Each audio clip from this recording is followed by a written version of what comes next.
There's a 13-year-old kid sleeping behind a dumpster when the school catches fire. No one notices him. No one ever does.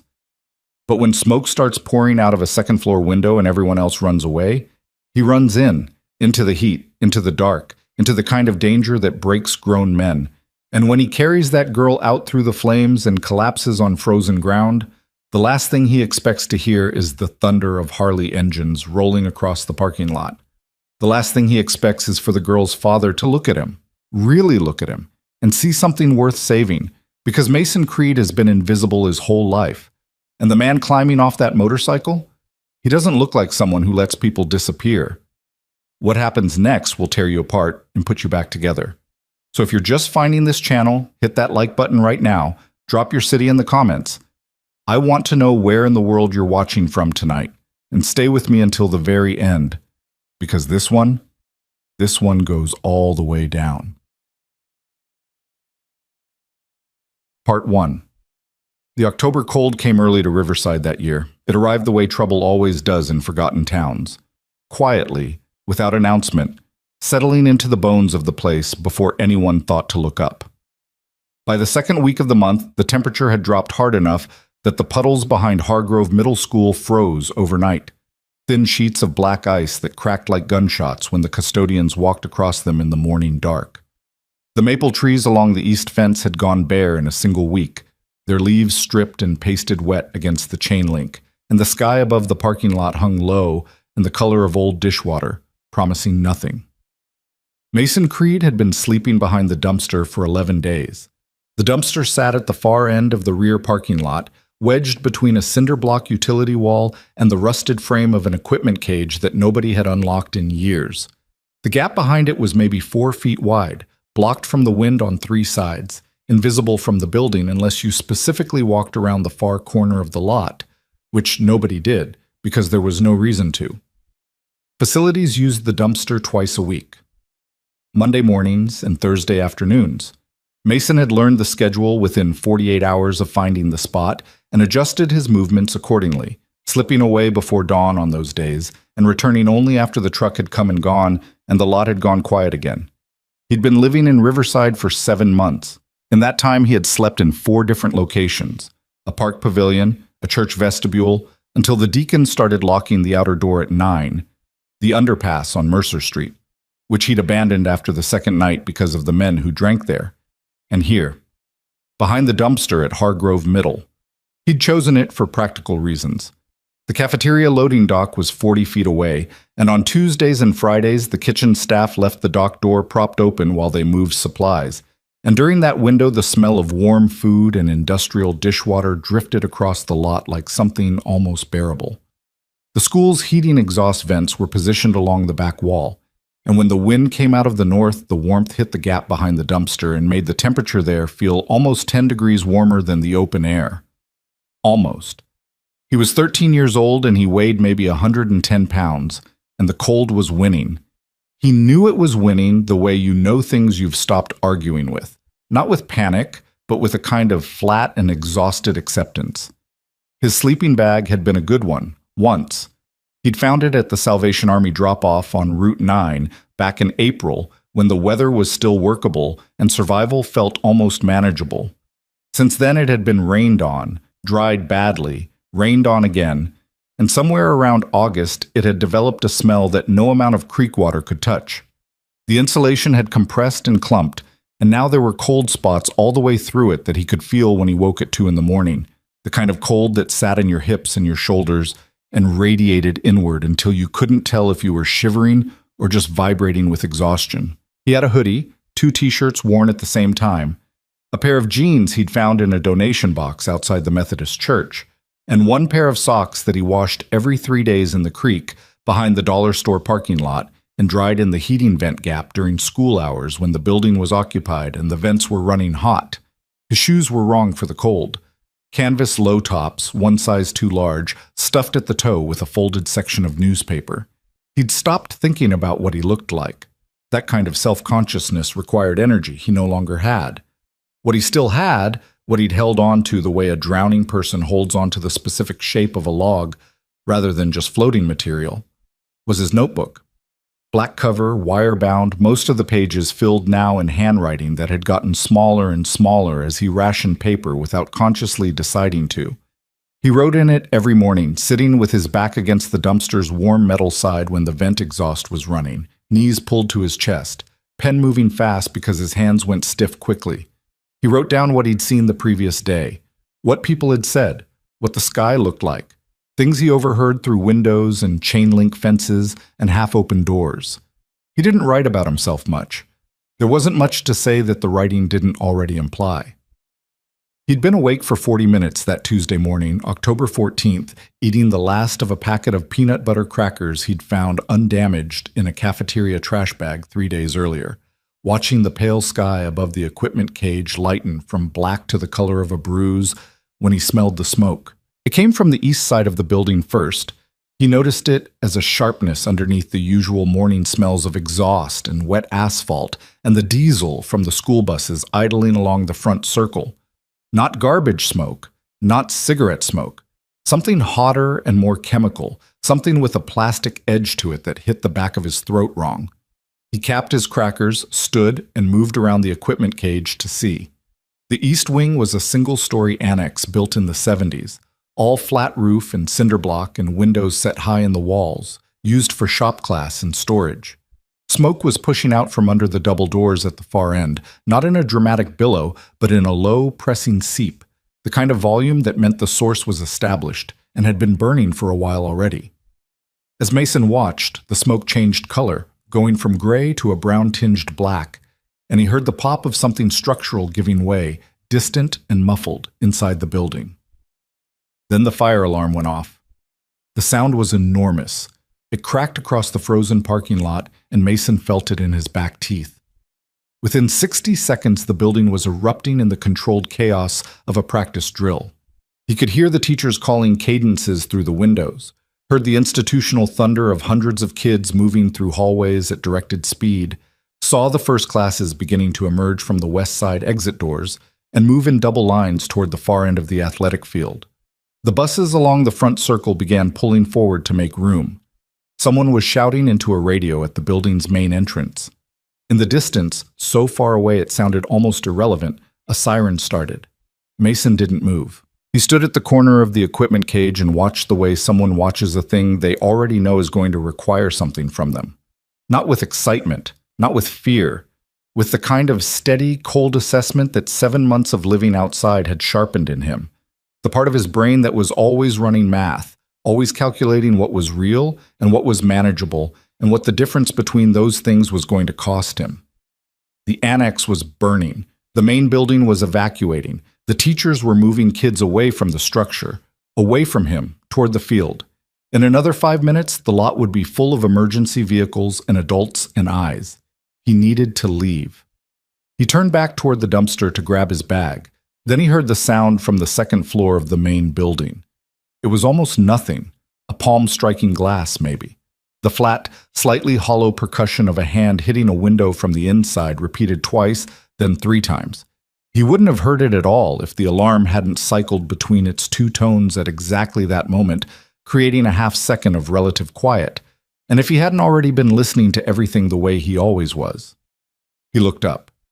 Second floor, far east end of the main building, where the wing connected back to the original structure through a short corridor.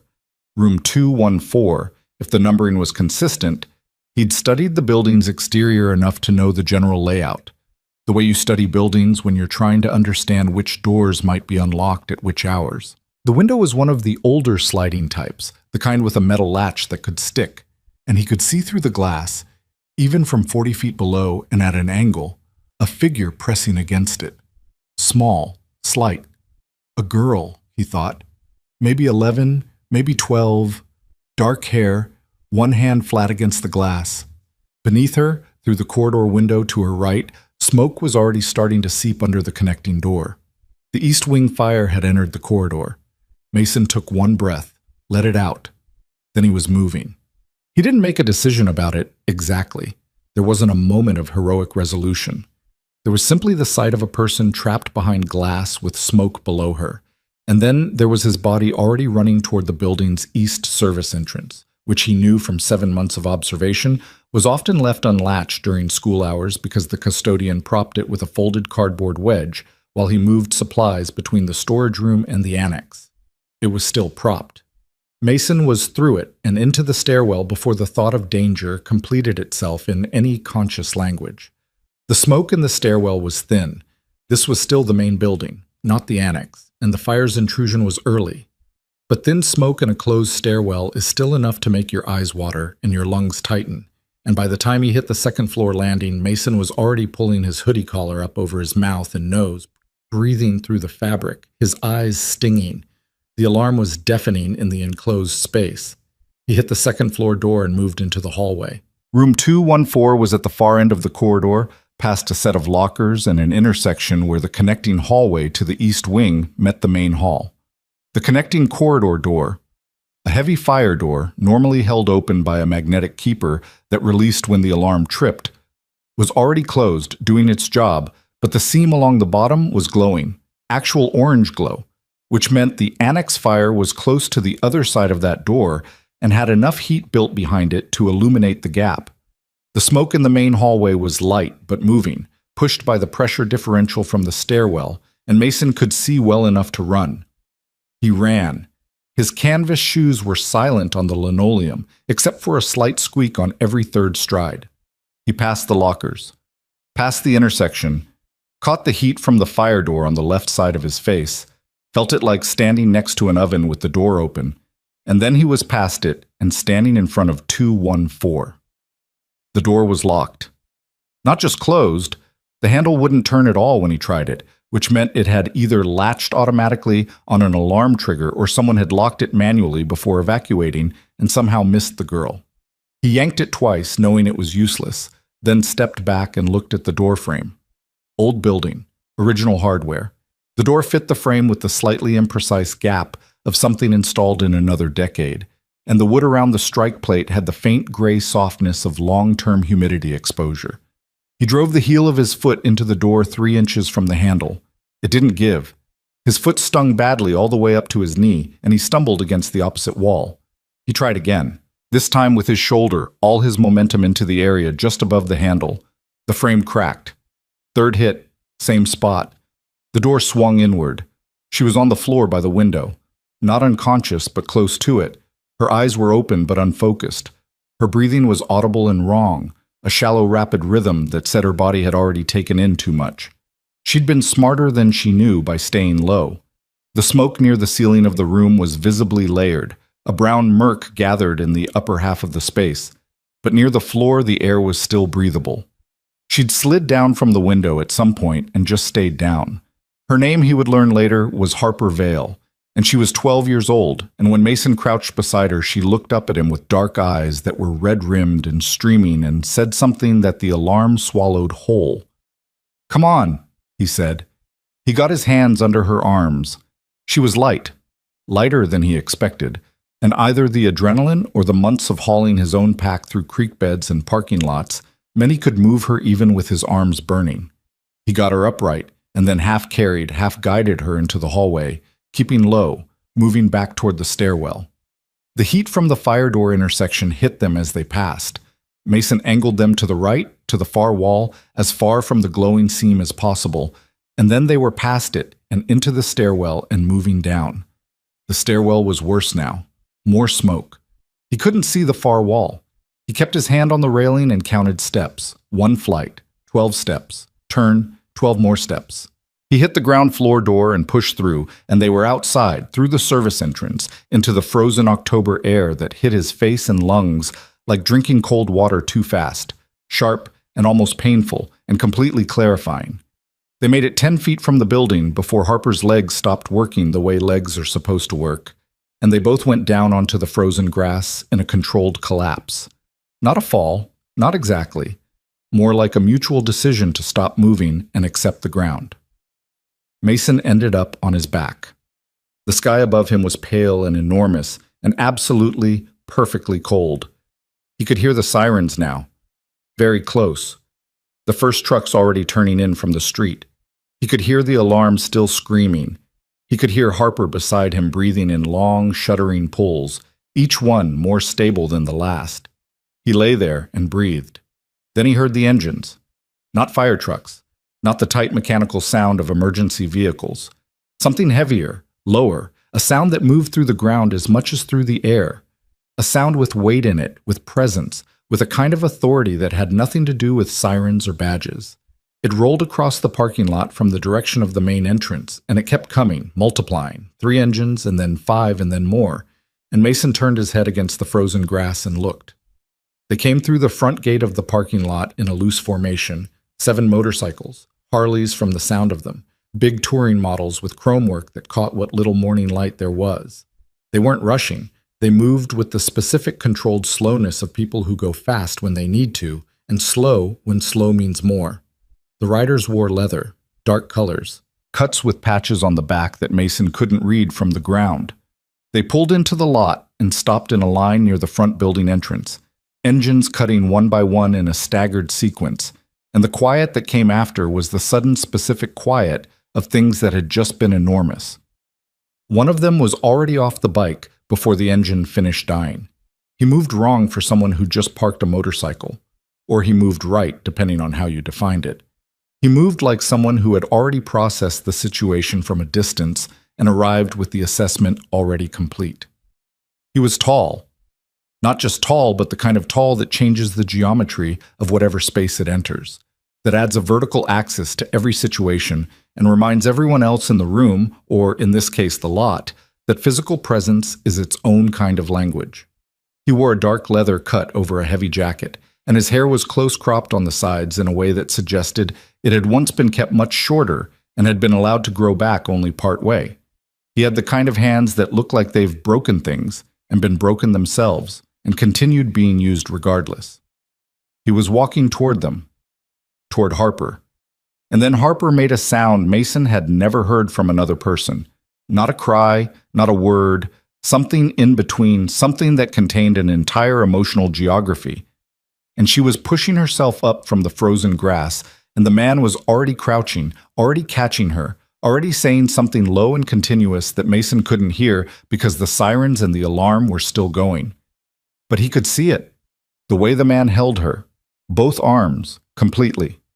The way his eyes closed briefly. The way every other piece of information in that parking lot ceased to exist for him for approximately 4 seconds. Then the man opened his eyes and looked over Harper's shoulder, and he looked directly at Mason. Mason didn't move, didn't look away, didn't do the thing he'd learned to do over 7 months of invisibility, the reflexive social shrinking, the becoming smaller than you are that kept adults from asking questions he couldn't answer. He just looked back. The man's eyes were dark and carried the particular quality that Mason had seen in certain faces over the past 7 months. Truck drivers who'd offered him food without asking why he was alone. A woman at the creek who'd wordlessly handed him a clean pair of socks from a bag in her car. A veteran outside the VA office on 4th Street who'd looked at him not with pity, but with recognition. The quality of a person who had seen hard things and had not been destroyed by them, but had not been unchanged either. The quality of someone who knew what damage looks like before it announces itself. The man looked at Mason for a long time, long enough for Mason to feel it. Then the first EMT reached them, and the moment broke into the ordinary chaos of emergency response. Blankets, oxygen masks, questions, radio chatter, the specific loud helpfulness of people trained to be helpful.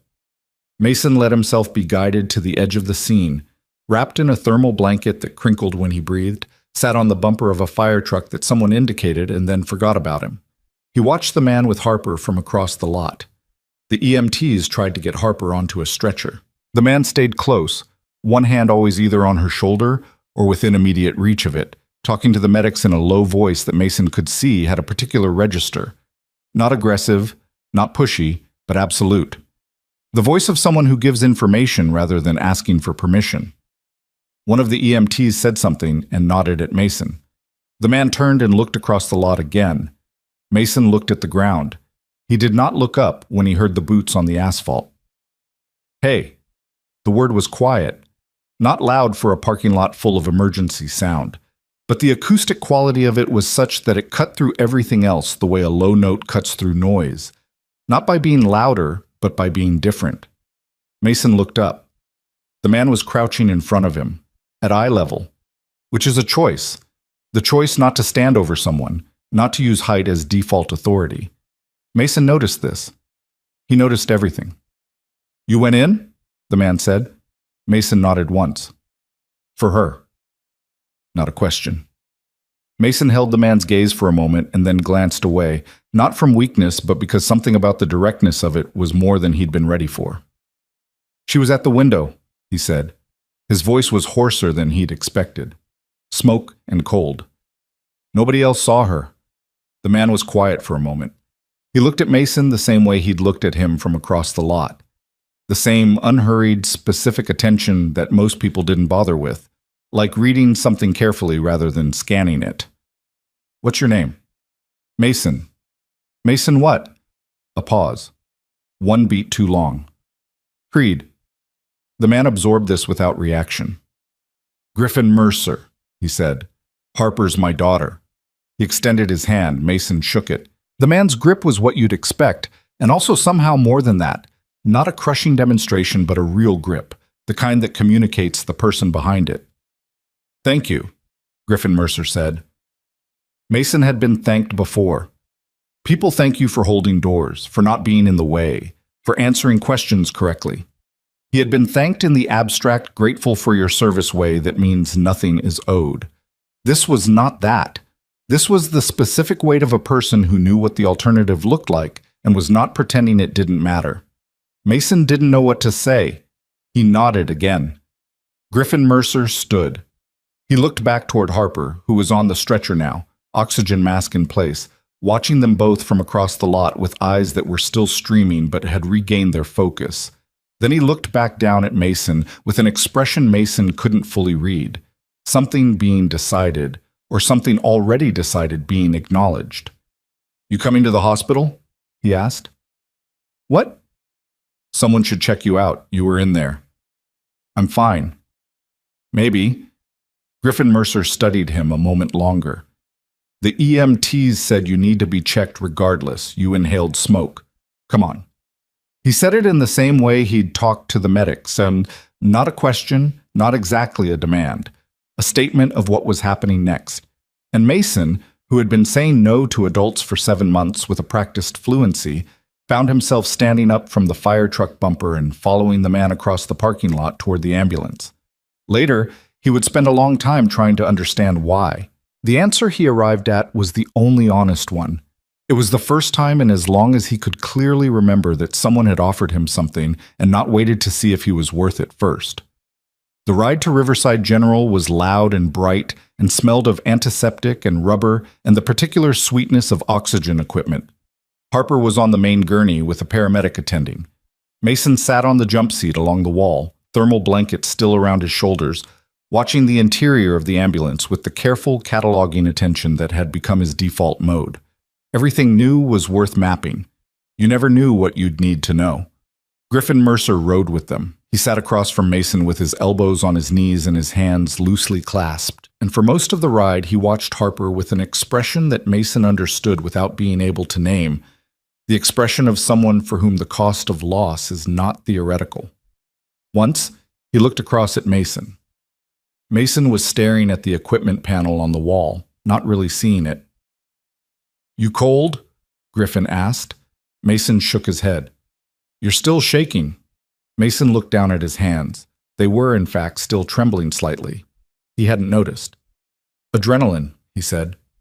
Griffin Mercer looked at him with that same unhurried quality. "Yeah," he said. "That too." The hospital received Harper with the efficient urgency of an institution that had processed hundreds of smoke inhalation cases. Calm voices, fast movements, a code that sounded over the intercom that reorganized the room without visible disruption. Mason was separated from Griffin at the intake desk, guided by a nurse to a curtained bay in the general ER. Given a hospital gown, he declined in favor of keeping his own clothes, examined by a doctor who was professionally thorough and personally absent in the way of someone who had given up expecting patients to surprise them. His lungs were clear enough. His hands were examined. The palms were reddened from the impact of kicking the door, and he had a set of abrasions across his left knuckles from the rough edge of the doorframe that he hadn't noticed acquiring. The doctor dressed them without commentary. A different nurse brought him a cup of coffee, actual coffee, not the watery brown approximation from the church vestibule's communal pot, and set it beside him on the tray table. He held the cup in both hands and breathed the steam and sat with the warmth of it for a long time. It was during this interval, sitting in the curtained bay, the ER murmuring around him, the coffee going gradually from hot to warm, that he became aware of the change in sound from the direction of the main waiting area. Not alarms, not emergency. Something different. A gathering weight of presence, the kind of sound a space makes when it's been joined by people who take up more room than their physical bodies account for. He pushed the curtain aside and looked. 6 of them. The riders from the parking lot, Griffin's people, whoever they were, had come through the ER entrance and were standing in the waiting area in a loose cluster, cuts and leather, and the particular posture of men who have learned to occupy space without apology.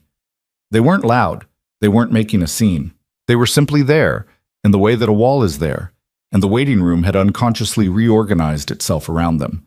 Other families had shifted their chairs, not away exactly, but at angles that acknowledged the redistribution of gravity. A security guard at the desk was on the phone with someone, glancing over periodically, but making no move to approach. A tall woman with gray-streaked hair pulled back tightly was speaking to one of the riders. A man with a forearm in a compression sleeve who had the flat, sun-damaged look of someone who'd spent years outdoors in serious weather. They spoke quietly. Whatever she'd said made the man with the sleeve look toward the corridor where Harper's room would be. Mason let the curtain fall closed. He sat back down. He drank his coffee. He was not part of this.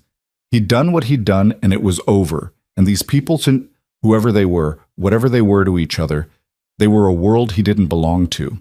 He knew how worlds worked. You belonged or you didn't, and the entry points were never posted. He'd been not belonging for a long time. It was fine. He was good at it. He was almost finished convincing himself of this when Griffin Mercer appeared in the curtained doorway. He looked different now.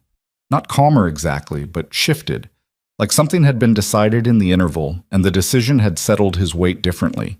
He was still in the leather cut. There was a faint smell of smoke about him that might have been Mason's own perception, contaminated by the morning's events, or might have been real. "She's stable," he said. "Lungs are going to be irritated for a couple weeks. No permanent damage." He paused. "Because of you." Mason said nothing. Griffin crossed to the visitor's chair in the corner of the bay and sat down. Not invasively. He sat with a foot of space between himself and where Mason was on the bed, leaned forward with his elbows on his knees, the same posture as in the ambulance, a posture, Mason noted, that eliminated the height differential without pretending it didn't exist. "The fire investigator was here," Griffin said, 15 minutes ago. Mason looked up. "They're calling it suspicious," Griffin said. "The origin point is in the East Annex storage room, not near any electrical equipment, not near anything that would burn on its own." He held Mason's gaze steadily. "They found a burn pattern that doesn't match accidental origin." The coffee cup was warm in Mason's hands. "Arson," he said. Griffin nodded, slow, the kind of nod that contains more than agreement. "Someone set the school on fire," Mason said. "Looks that way." "Was she?" Mason stopped. Griffin's expression answered the question before Mason finished forming it. The particular tightening around the eyes, the specific way his jaw moved before he spoke. "I don't know yet," he said. "I'm working on finding out." The room felt different now. The ambient ER noise, the distant code calls, the equipment beeps, the murmur of a television in the waiting area, felt further away. Mason looked at the dressing on his left hand, fresh white gauze over the abrasion, already slightly pink through the fabric. "There's something else," Griffin said. His tone had shifted. Not harder, different, more careful in a way that wasn't about guarding himself, but about handling something breakable. Mason waited. "The social worker from the county is here," Griffin said. "She was already in the building when I was talking to the investigator.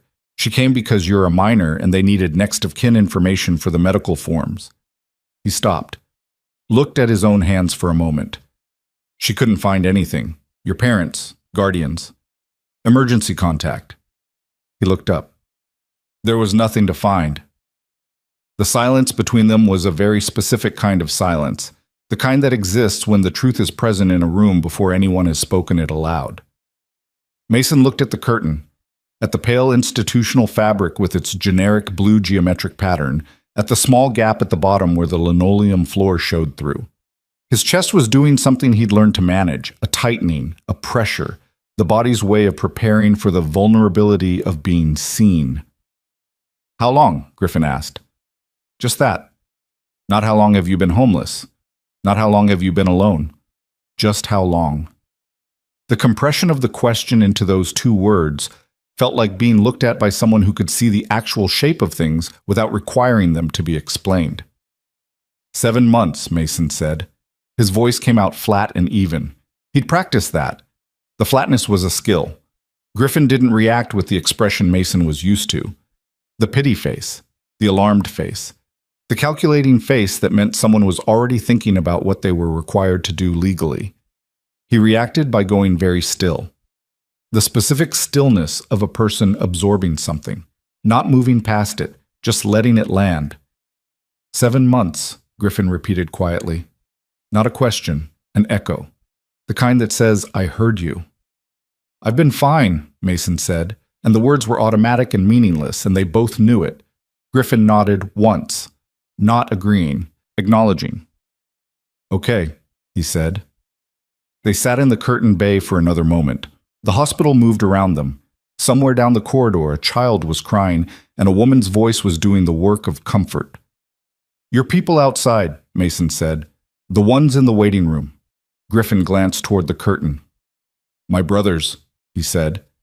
It was the simplest possible answer, and it somehow contained the most. They all ride. Most of them, yeah. What are you? Mason asked.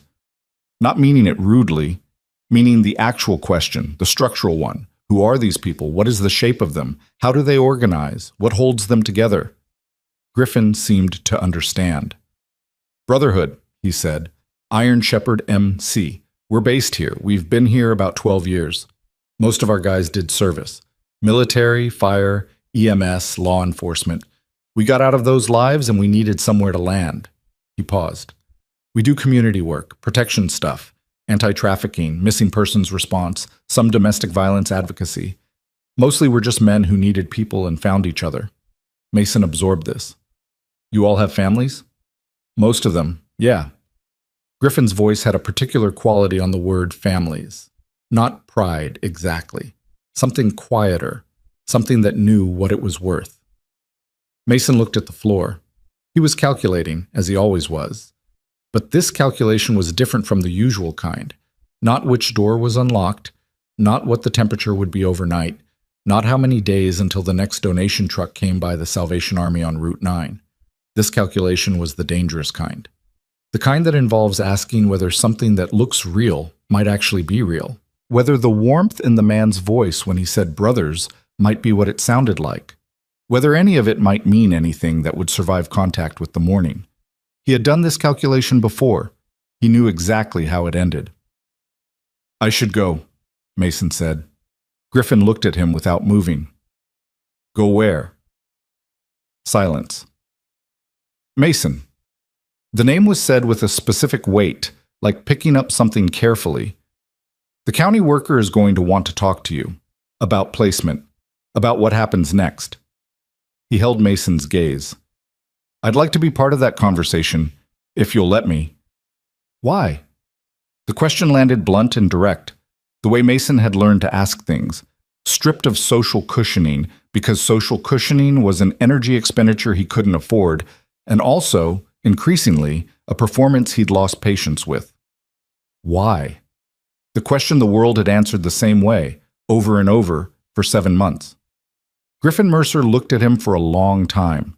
The pale fluorescent light of the curtained bay did nothing for anyone, but it did reveal, in the specific way that institutional light reveals things, the lines in the man's face, the small scar along his jawline, the very slight asymmetry of his eyes that suggested one had taken some damage at some point. It revealed that the man had not arrived at wherever he was without cost.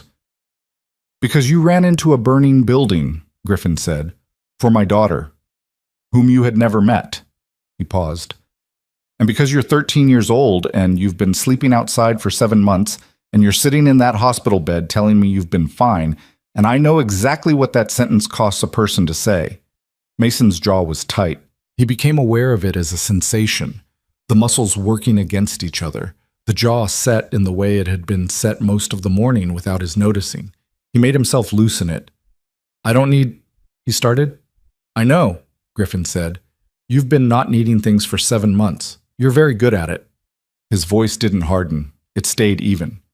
That's not what I'm offering. The TV in the waiting area had changed to something with a laugh track. The sound traveled through the curtain as an abstract cheerfulness. Mason stared at the floor. What are you offering? He said. Right now? Just the conversation with the county worker? Griffin's hands were still loosely clasped. Past that, I don't know yet. I'm not going to promise you things I haven't thought through. That's not how I operate. It was that last part that got through, the not promising. The acknowledgement that he hadn't thought it through yet, delivered without apology, as straightforward as a weather report. Mason had been promised things by adults who meant them in the moment and forgot them in the morning. He had been promised shelter, meals, phone calls, follow-up, referrals, prayers, and paperwork. He had been promised once, by a man outside the Riverside bus station, that he could sleep in the man's truck cab for the night, and that was all it was. And Mason had moved so fast and run so far that he'd lost a shoe and hadn't stopped running until the man was 3 blocks behind him. Promises were the cheapest currency in a homeless teenager's world. Griffin Mercer hadn't promised him anything. Okay, Mason said. The word felt small. The room felt very large.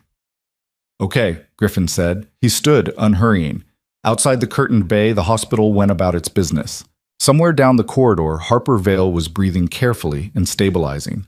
In the waiting room, 6 men in leather cuts were sitting in plastic chairs and not being removed by security and existing simply and unmovably in the way that things with real weight exist. Mason looked at the dressing on his left hand.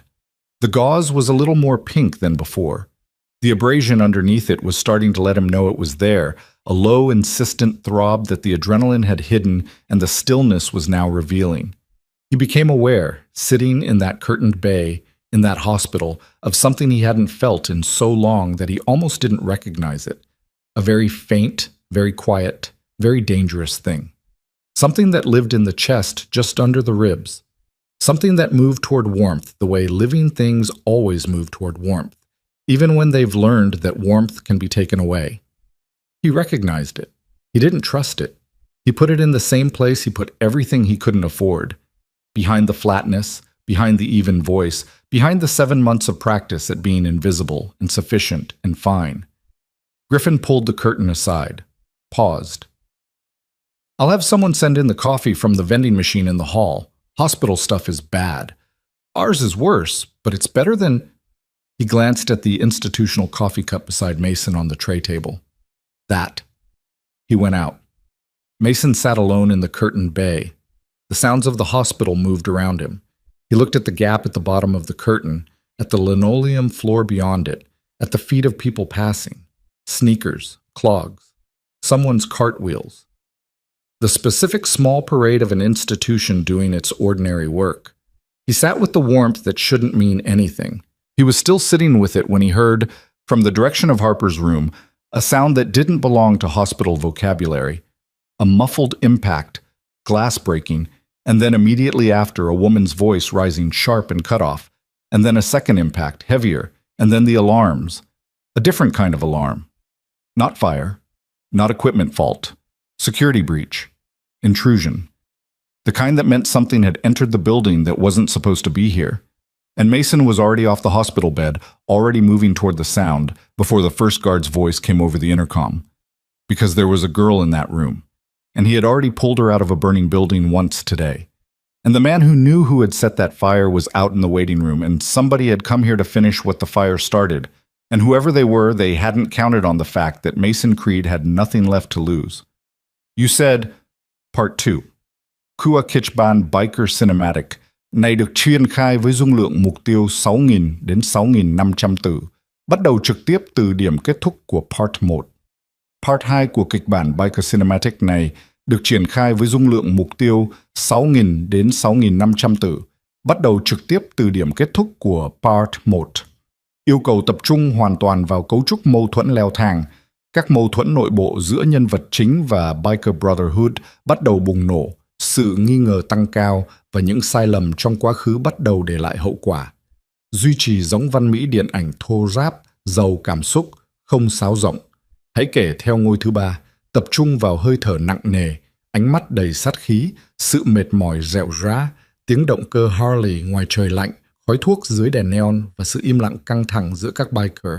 Hội thoại phải chiếm ưu thế, mang tính đối đầu gay gắt, ngắn, gãy gọn và nhiều subtext.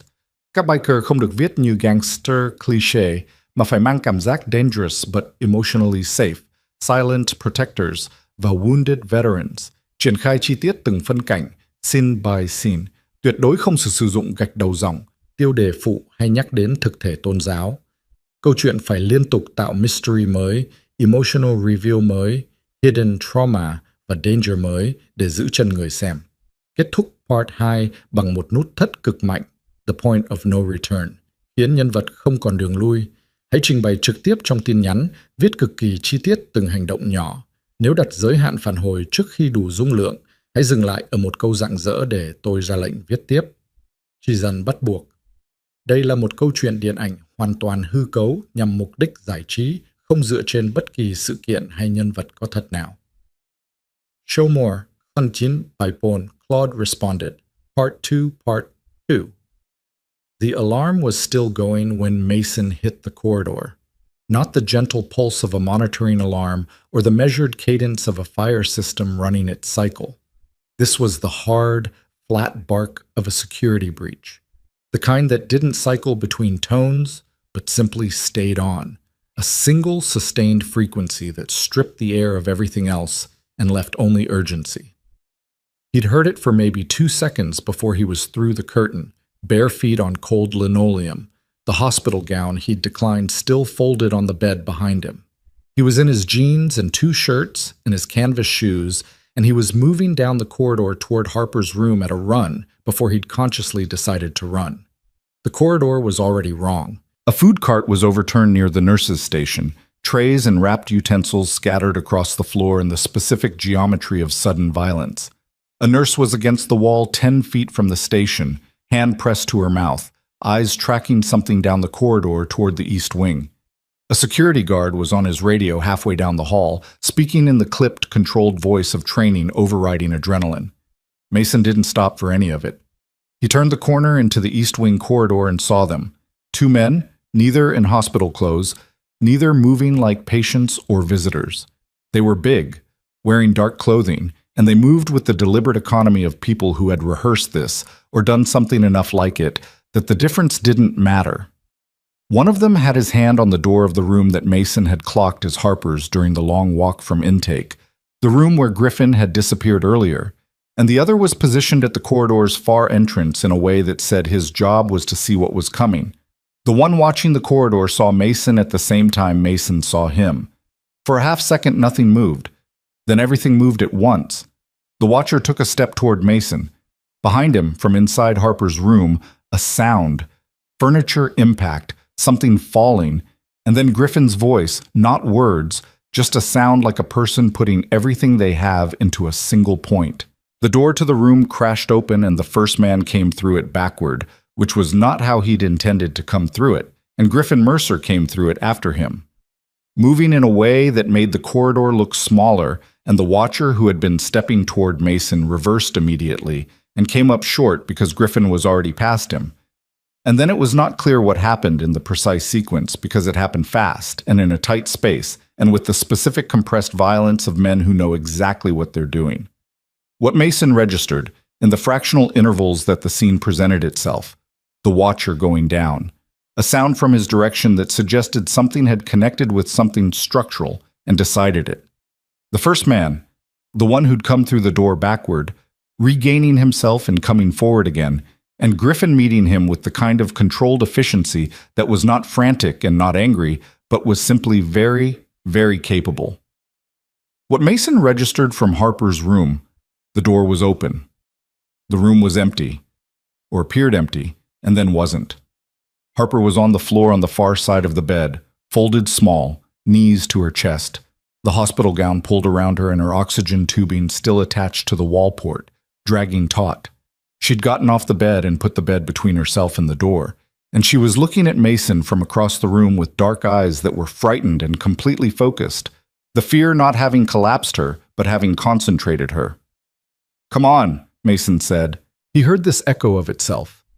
The same two words from earlier in the day, in the smoke-filled corridor of Hargrove Middle, and he heard it land on Harper the same way it had landed then. As information, as a direction, as something to move toward. She was up. The oxygen tubing pulled free from the wall with a soft pop. She crossed the room to the door and Mason caught her arm and they went back into the corridor, going the way Mason had come. Not toward the fight, not toward the men Griffin was handling, but away from both, back toward the main ER corridor and the nurses' station and the people with radios. Behind them, the alarm changed, a second tone layering over the first, meaning a second area, meaning more of something Mason didn't want to know the specifics of. He kept moving.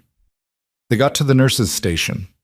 He put Harper behind the central desk, beside a nurse who looked at them with wide eyes and said something Mason's brain filed without processing, and then he looked back down the East Wing corridor. Griffin was still there, standing, upright. Both men were down. One was motionless, the other was on his side against the wall, moving in the slow and involuntary way of someone for whom movement has become a biological function rather than an intention. Griffin was breathing hard, visible even from this distance, the rise and fall of his shoulders, and he had his back against the wall and he was looking toward the far entrance of the corridor, toward whatever the second alarm had announced. 3 more men came through that entrance. Mason put his hand on the desk's edge. The 3 new men were not like the first 2. The first 2 had moved like they had a script. These 3 moved like they had a preference, which was different and worse. The man in front was heavy in the shoulders with the particular mass of someone who has maintained it over a long time and through inconvenience, and he carried something in his right hand that the corridor's fluorescent lighting clarified in a way that made Mason's stomach drop. Griffin saw it. He moved before they reached him. Not toward them, laterally, through the first room door on his left, and the door swung shut, and then the 3 men were at it, and sound came through the door that Mason categorized and then stopped categorizing because categorizing it wasn't useful. What was useful was the sound he heard from behind him, from the ER entrance. 6 sets of boots on linoleum, fast, the specific cadence of men who are going somewhere with absolute commitment. The Iron Shepherds came through the ER entrance like a weather event, not chaotic, not screaming, but with a mass and a direction that reorganized every other piece of reality in the corridor. The man with the compressed sleeve was in front. Mason didn't know his name yet. He would learn it later. Dex, Sergeant at Arms, 19 years in the Army, 6 deployments, 2 Purple Hearts, and a right knee that had been rebuilt twice. He moved like none of that had slowed him, and like all of it was present in him simultaneously. They went past Mason without stopping. Not ignoring him, there were eyes on him in passing, a very brief nod from one of them that acknowledged and dismissed in the same movement, and into the East Wing corridor and things happened that Mason did not need to see and did not try to see.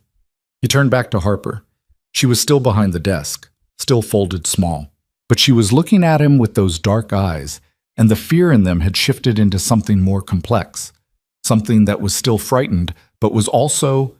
And Mason recognized this because he'd felt it himself, in parking lots and under bridges and in the gap behind the dumpster. The specific settling that happens when you realize the worst thing you were imagining is not what's actually happening. When the worst is still bad, but is bounded, containable. "Are you hurt?" he asked. She shook her head once. He crouched in front of her. Not to be at eye level in some deliberate therapeutic way, but because his legs had chosen to do this, and he didn't argue with them. He looked at her. She looked at him.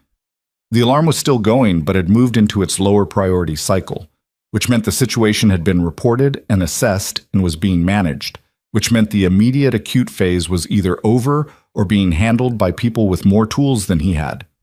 "They were after you," he said. Not a question. Harper's jaw worked. She was 12. She had her father's quality of making eye contact like it was a commitment.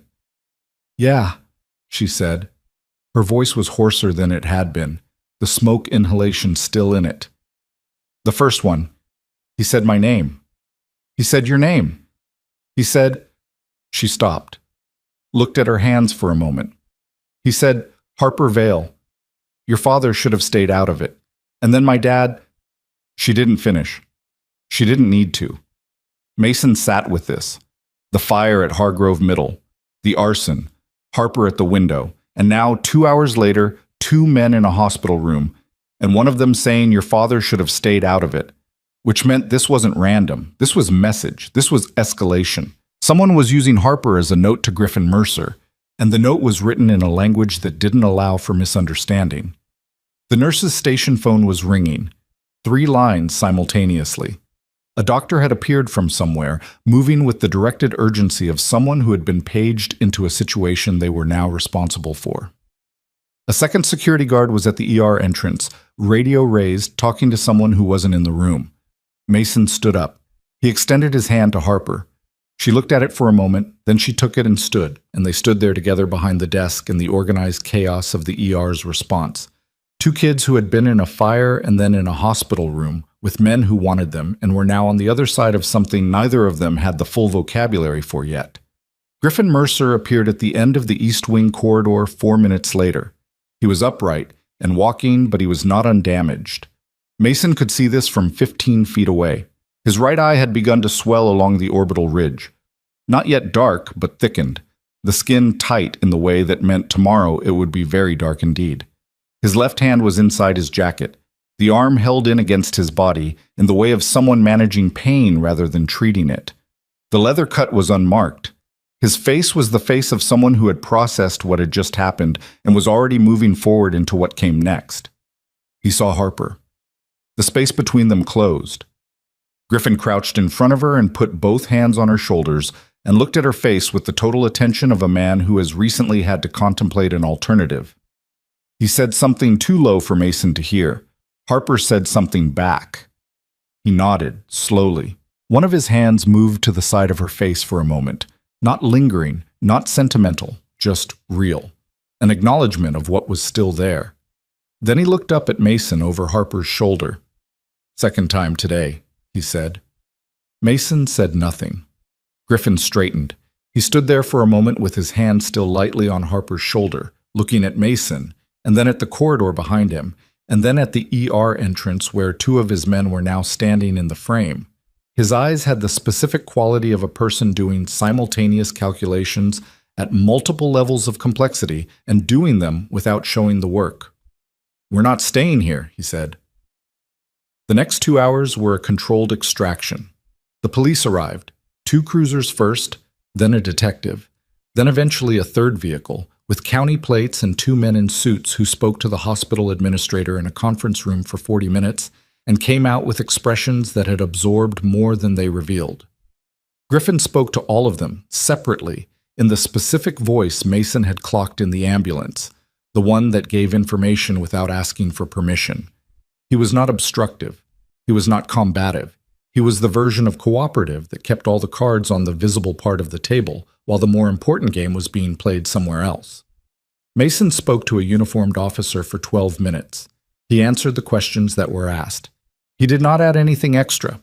The officer was professional and wrote things down and told Mason to wait, and then disappeared into the general machinery of the investigation and didn't come back for a long time. And when the county social worker, Ms. Okafor, mid-40s, reading glasses on a chain, the specific exhausted decency of someone who has been overworked for years and not stopped caring, came to find Mason in the waiting area, Griffin was already there. The conversation was short and, from Mason's external perspective, significantly less combative than these conversations usually were. Miss Okafor had a file. Griffin had apparently given her things, or documentation of some kind, Mason didn't see what, and she looked at it, and then at Griffin, and then at Mason with an expression that was trying to be officially neutral and not quite making it. Short term, she said finally. On the condition that, understood, Griffin said, I need him to understand it. She looked at Mason directly. He held her gaze. Mr. Mercer has offered temporary housing with his household while placement is determined, she said. You're not a ward of his household. You have rights. If at any point you want out, you call me directly. My number's in this packet. And I will come get you. Same day. Do you understand? Mason understood the bureaucratic structure she was describing. He also understood the thing underneath it, the thing she was trying to communicate without being able to say it professionally. That she was giving him a door and making sure he could see it. He respected this about her. Yes, he said. She gave him the packet. She gave Griffin a look that was long and direct and communicated something in a language Mason didn't speak yet. Then she left. Griffin stood. He picked up his jacket from the back of the chair. Let's go, he said. Where? Somewhere that isn't here. He glanced at Mason's canvas shoes, at the 2 shirts, at the complete absence of anything resembling a bag or a belonging. His expression didn't shift into pity. It shifted into something more practical. We're going to stop somewhere first.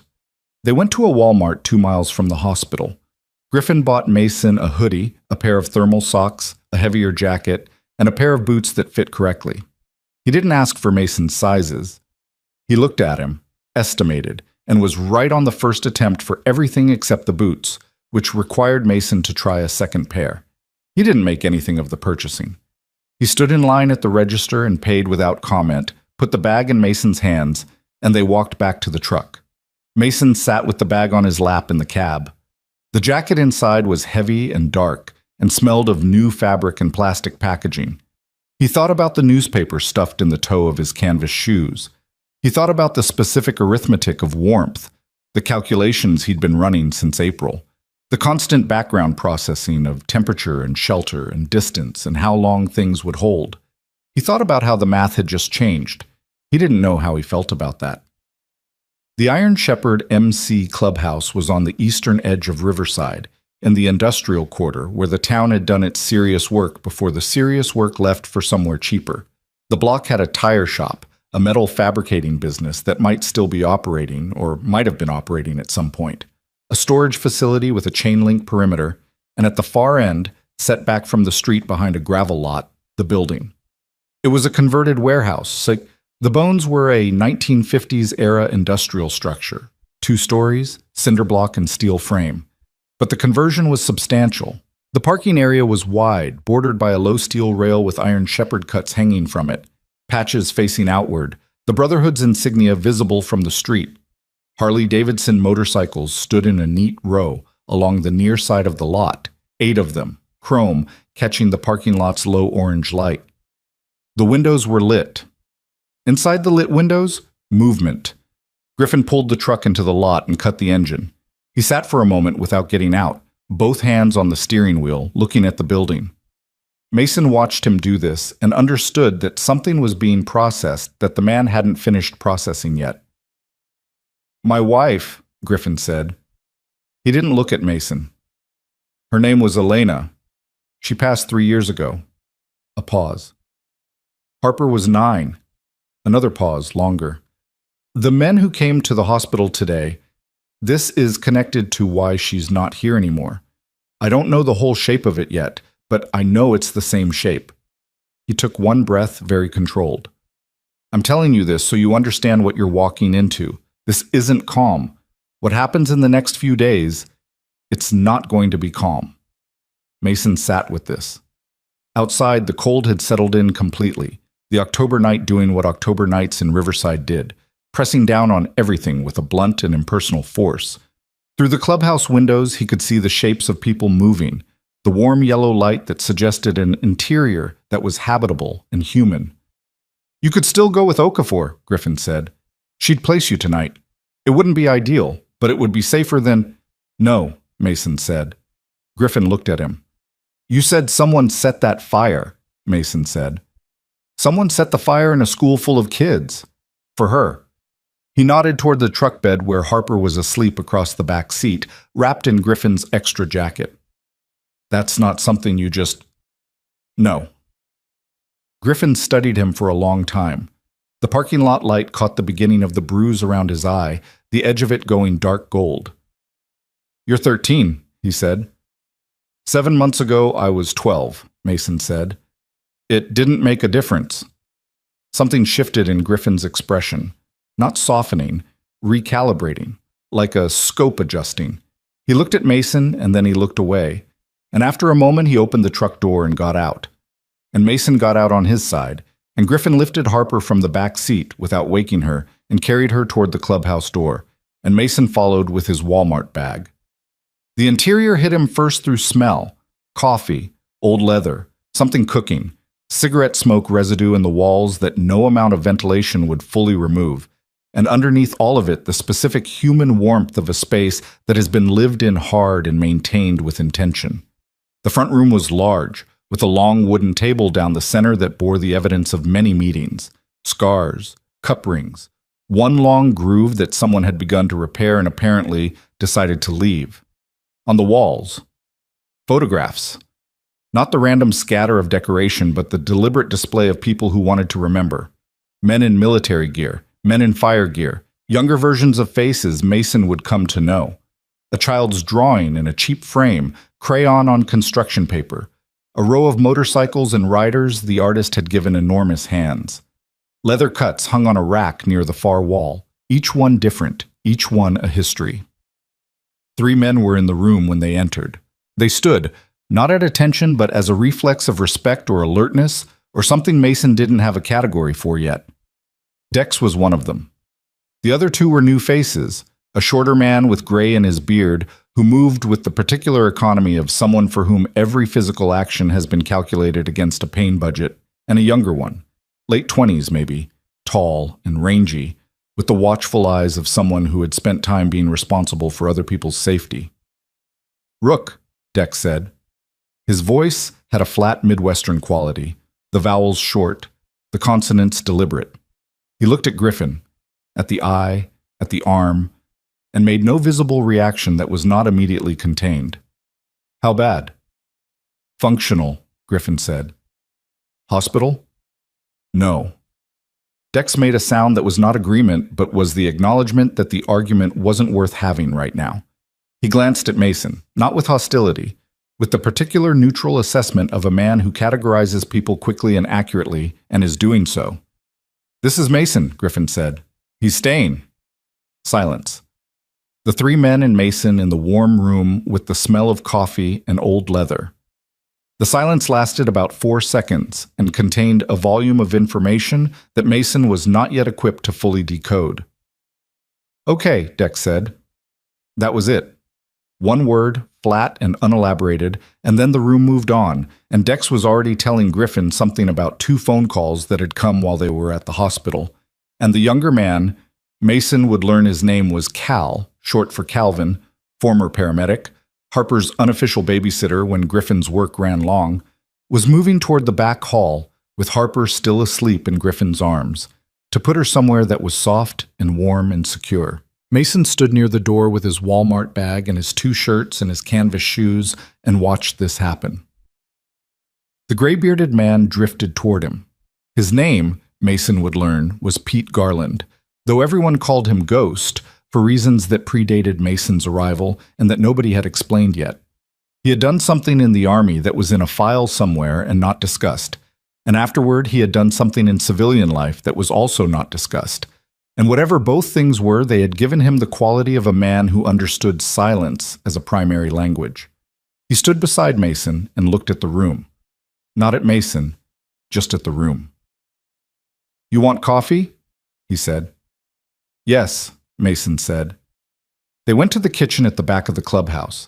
It was a real kitchen, not a break room, a full working kitchen with a 6-burner range and a long prep counter and a coffee setup that was a serious undertaking. Ghost poured 2 cups without asking how Mason took his and set them on the counter, and they stood there in the kitchen's warmth. "You ran into a burning building," Ghost said. Not the way Griffin had said it, without the weight, just as a fact. "Yeah," Mason said. "How'd you know she was there?" "Heard the window?" Ghost considered this. "Good ears." "I listen." Ghost looked at him sideways. The expression on his face suggested he had just updated a file. "Okay," he said. He drank his coffee. Mason drank his coffee. It was very good coffee. This fact arrived with an emotional charge that Mason was not prepared for and could not entirely manage. The specific sensory hit of something that was exactly what it was supposed to be, without modification or apology, in a warm kitchen with another human being who was not asking anything of him. He felt the back of his throat tighten. He looked at the countertop. He managed it.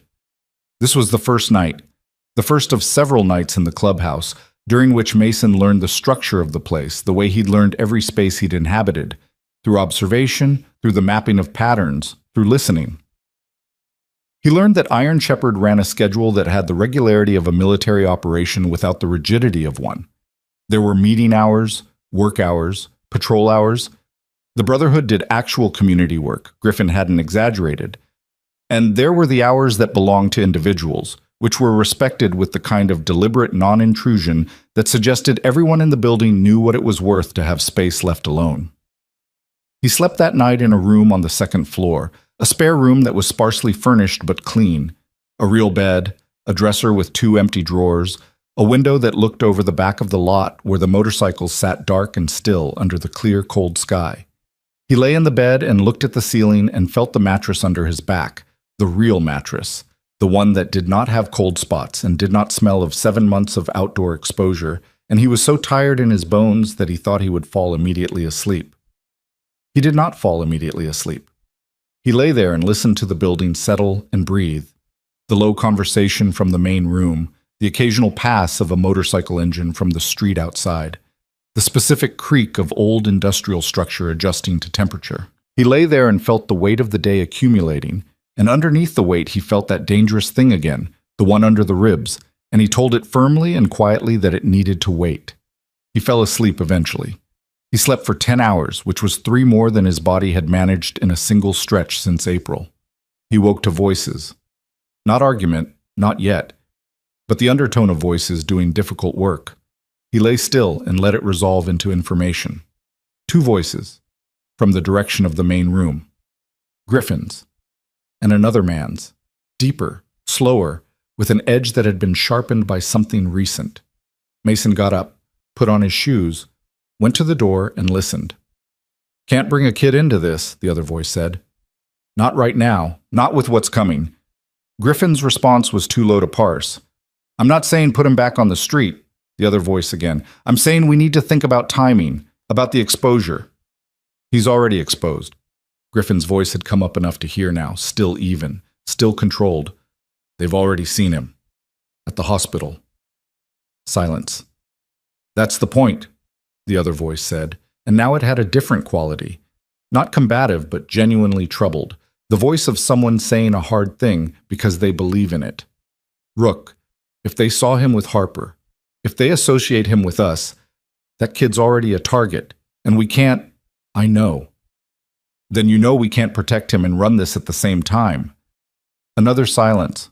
Longer. Mason stood at his door and did not move. "His name is Mason," Griffin said finally. "He's 13. He's been sleeping outside for 7 months. He ran into a burning building twice in the same day, without a weapon and without backup, and without anyone asking him to. He's a target because of what he did for my family." The voice had not risen. It was still completely even. "So now he's my problem. That's how this works. Same as any of you." Silence. Boots on floor, the sound of the chair being pushed back at the long table. And then the other voice, quieter now, the edge gone from it. Something else there instead.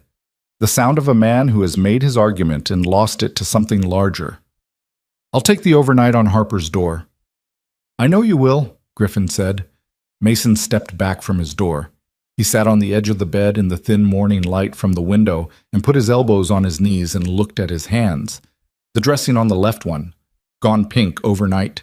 The right one plain and calloused at the thumb base from months of gripping straps and packs and fences and things that required holding. He understood now that his arrival had introduced a crack into something that had been unified, and that the crack ran between the protection Griffin was offering and the danger that protection imported.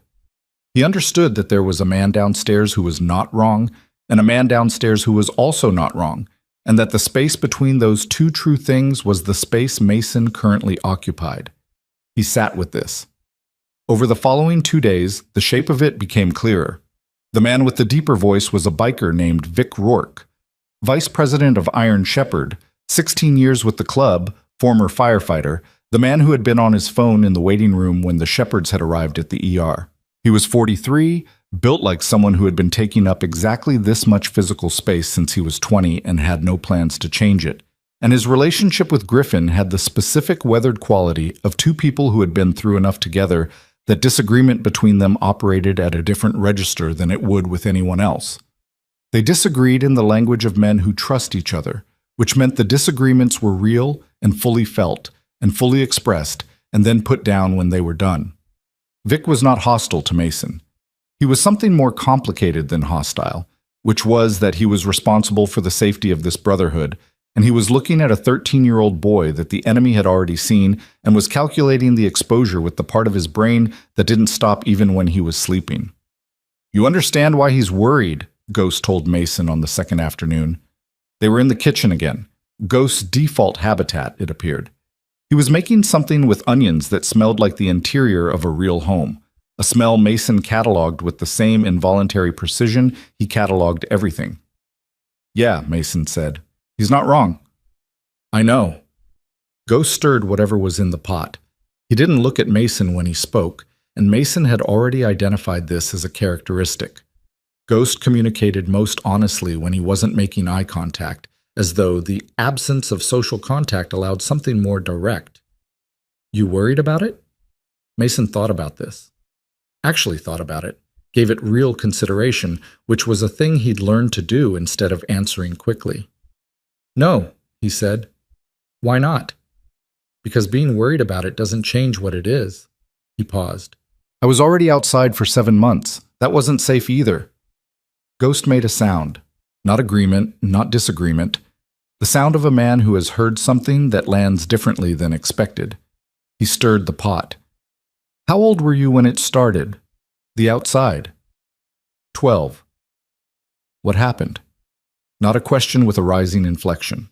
A flat invitation, the door left open without pressure. Mason looked at the counter.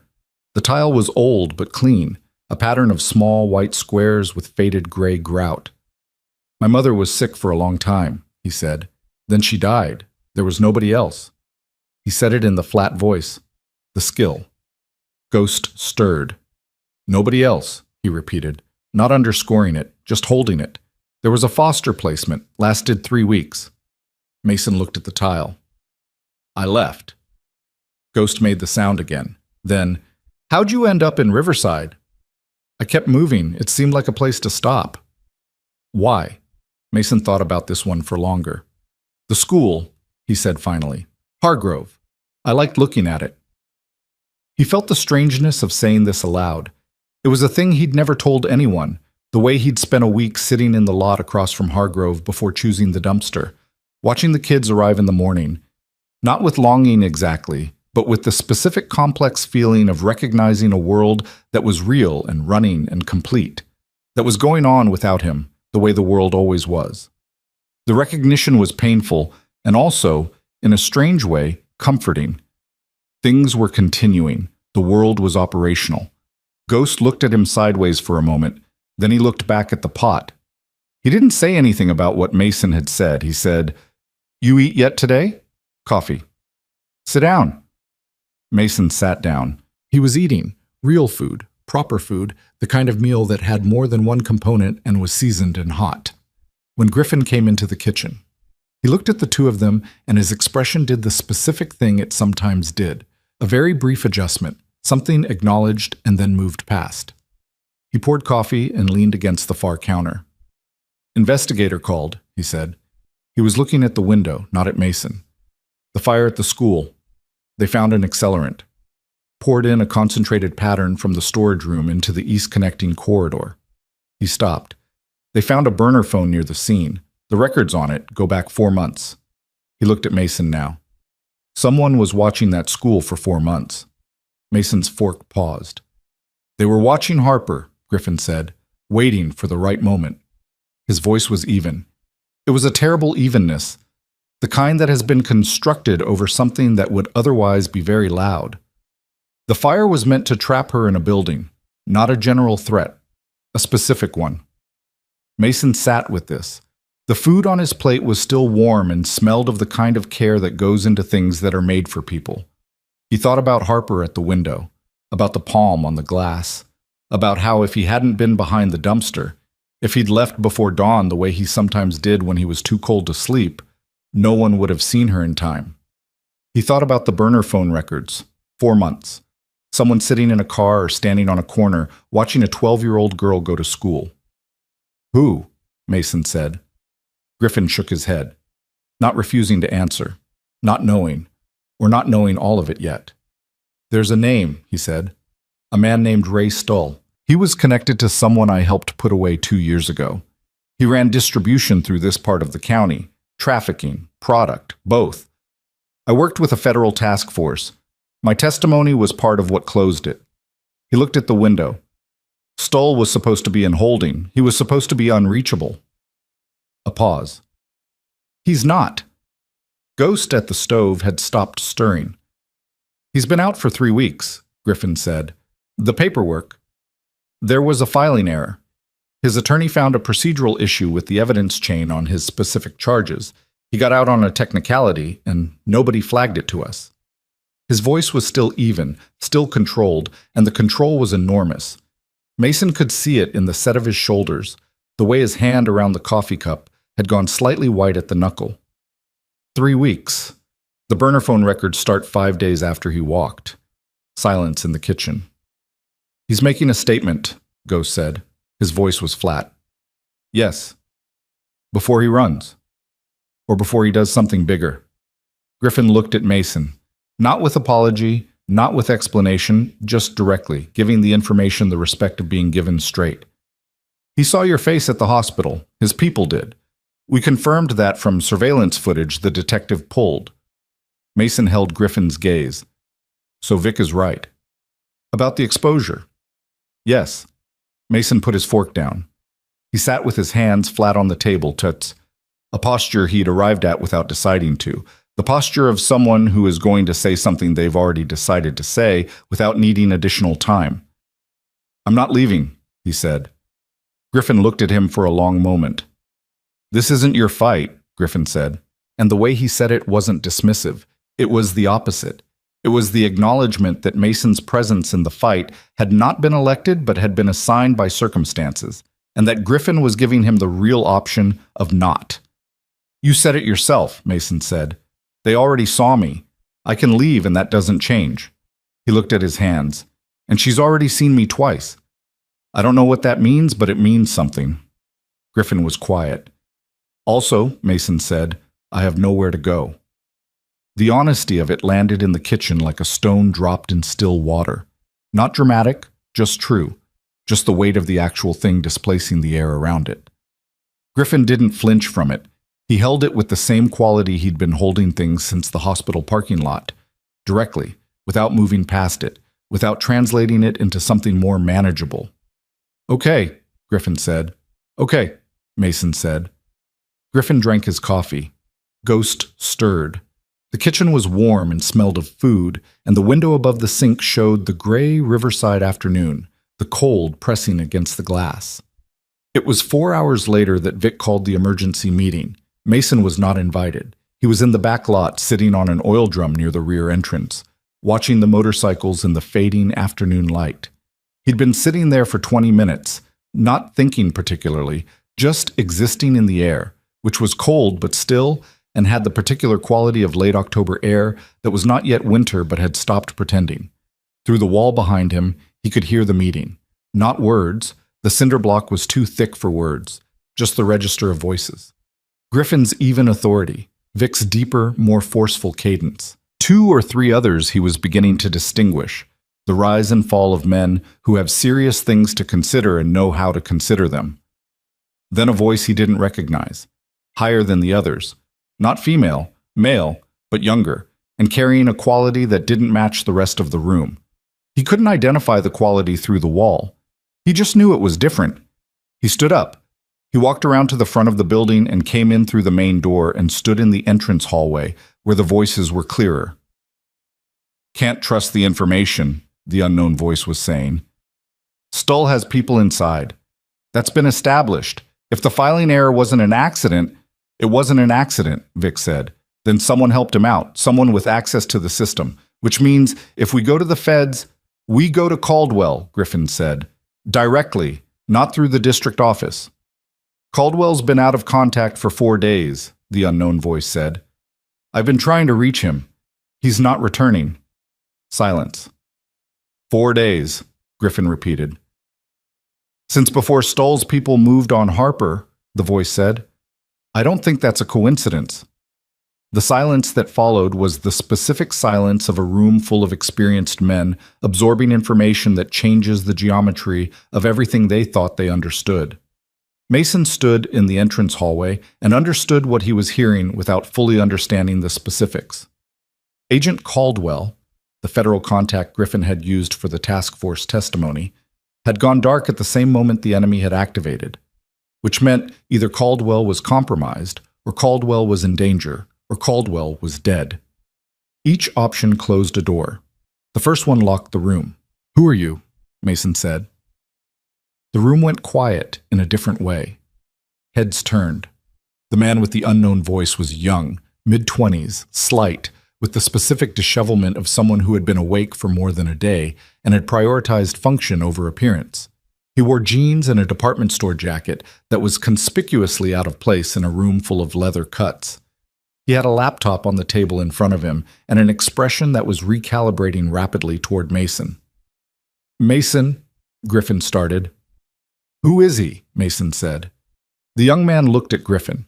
Something passed between them, a look that carried the structure of a prior conversation, a prior decision. Griffin looked at Mason. His expression was not apologetic and not defensive. It was the look of a man who is about to give information to someone who deserves it.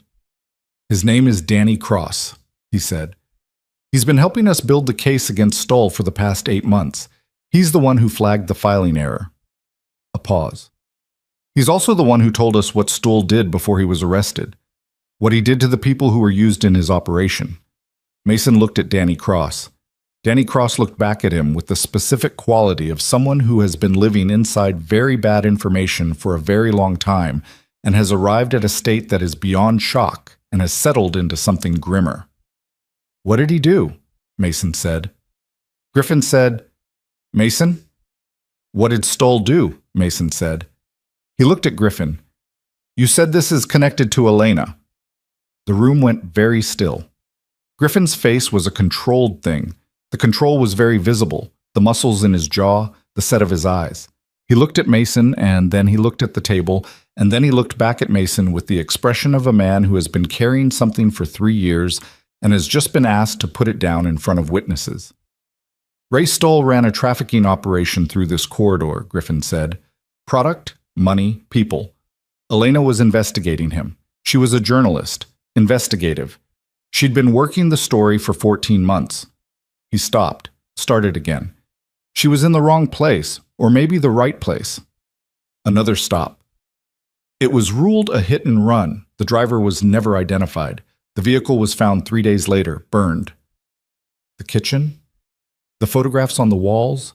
The child's drawing in the cheap frame? The quality Griffin's voice took on when he said the word families. Mason stood in the doorway of the meeting room and looked at Griffin Mercer and understood, with the clarity that comes from having lost your own family in a different way, that the man in front of him had been at war with Ray Stoll for 3 years without anyone giving it that name. That Harper was not just a target, she was the second attempt. That whatever Stoll wanted, it was not just a message. It was completion. He's not going to stop, Mason said. No, Griffin said. He's not. Danny Cross cleared his throat. There's one more thing. His voice had come down. He looked at his laptop. The burner phone. The records. He looked up.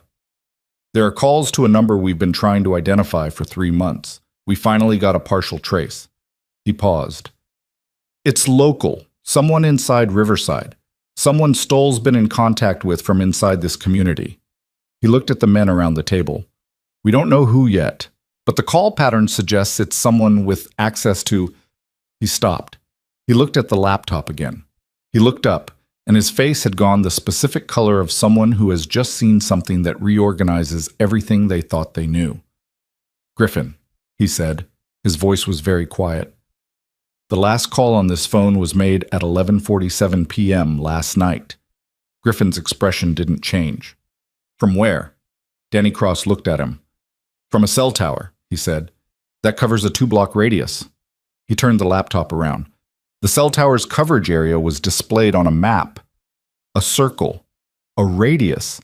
A location that Mason looked at, and then looked away from, and then looked back at, because the map didn't change.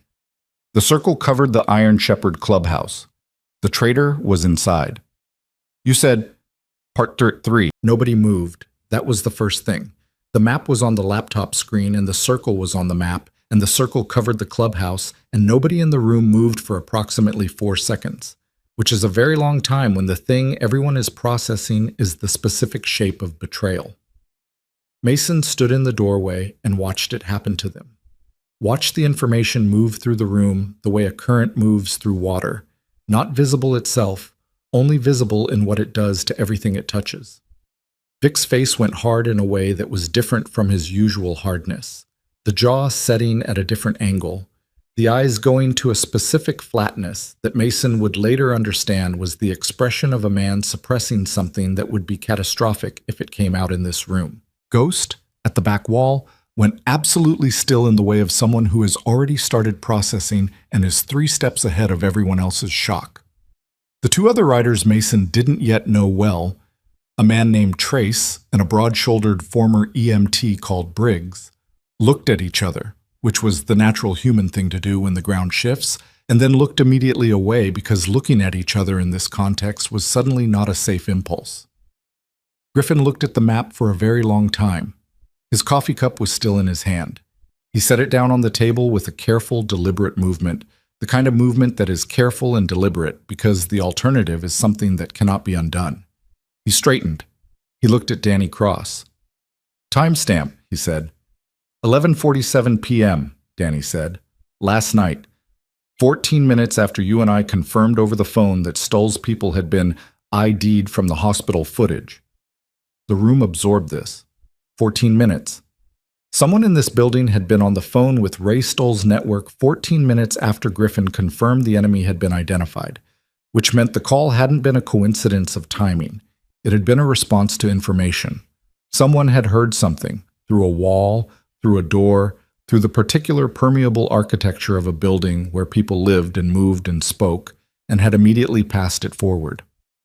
"How long has the number been active?" Griffin said. "The full trace goes back 11 weeks, Danny said. "The call frequency increased sharply in the last 3 weeks, after Stoll got out." 11 weeks. Mason did the math without meaning to. 11 weeks ago, he had been behind the dumpster at Hargrove Middle, alive and cold and invisible, and someone inside this brotherhood had been making phone calls to a trafficker's network, and nobody had known. 11 weeks of calls. 11 weeks of information moving from inside this room to the people who had set a school on fire. "Who has access to the east side of the building at night?" Griffin said. Vic said, "Everyone." "Who was here last night at 11:47? Silence. "Rook," Vic said. His voice was careful. Professionally careful, the kind of careful that is itself a statement. "We were all here." "Not Danny." "No," Vic said. "Not Danny." Danny Cross was looking at the laptop screen. His face had the quality of someone who understood that the information he'd just delivered had made him, in the context of this room, the only person whose location last night was definitively established as outside the building. He understood this was not comfortable information to be the sole carrier of. He was sitting very still and not making eye contact with anyone except Griffin. "Send me the full record," Griffin said. "Every call, every duration." He looked around the room. His eyes moved from face to face, not accusatory, not searching, not the performed scanning of someone doing theater. The specific, terrible, genuine look of a man trying to see something he doesn't want to see and has trained himself to see anyway. "Nobody leaves. Nobody makes calls. We're going to sit on this until I know more." Vic said, "And if it's..." I said sit on it, Griffin said. Vic's jaw moved. He sat on it. Mason stayed in the doorway. No one asked him to leave and no one acknowledged him, which he understood as the functional equivalent of permission to remain. He leaned against the doorframe and listened and watched and cataloged. The room broke into component pieces over the next 20 minutes.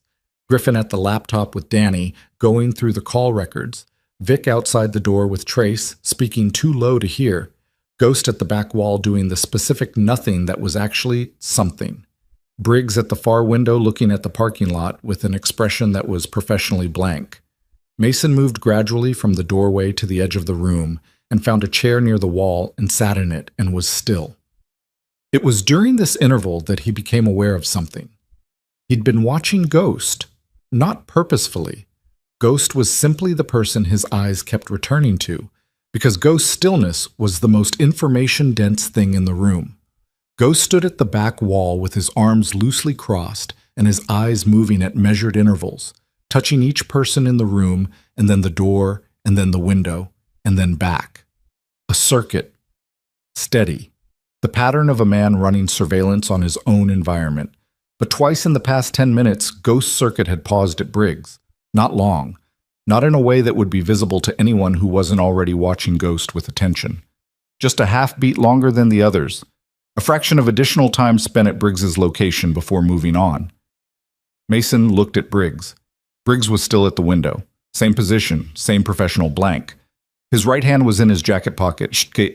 Had been in his jacket pocket for most of the past 20 minutes, which was normal. It was cold in the room, except that the building was heated and the temperature was fine and Briggs was the only person in the room with a hand in a pocket.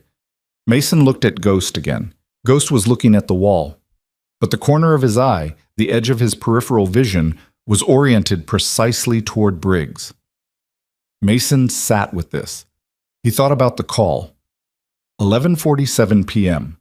He thought about the fact that Briggs had come into the main meeting room 8 minutes after everyone else, citing a bathroom trip, which was normal and unremarkable except that Mason had been in his room upstairs at 11:47 last night, and he had heard someone in the back lot, heard the specific crunch of gravel that came from the area near the rear gate, the gate that opened onto the alley behind the building, the gate that had a combination lock that only Brotherhood members knew. He hadn't registered it at the time. It was just a sound. The building made sounds. Now it was not just a sound. He stood up. He walked to Ghost's corner of the room. Ghost did not look at him as he approached. This was normal. He stood beside Ghost and looked at the same wall Ghost was looking at. "You already know," Mason said. Very quiet, under the ambient sound of Griffin and Danny working through records. Ghost's breathing didn't change. His posture didn't change. "Maybe," he said, after a long moment. "How long?" "I've had a feeling since last week," Ghost said.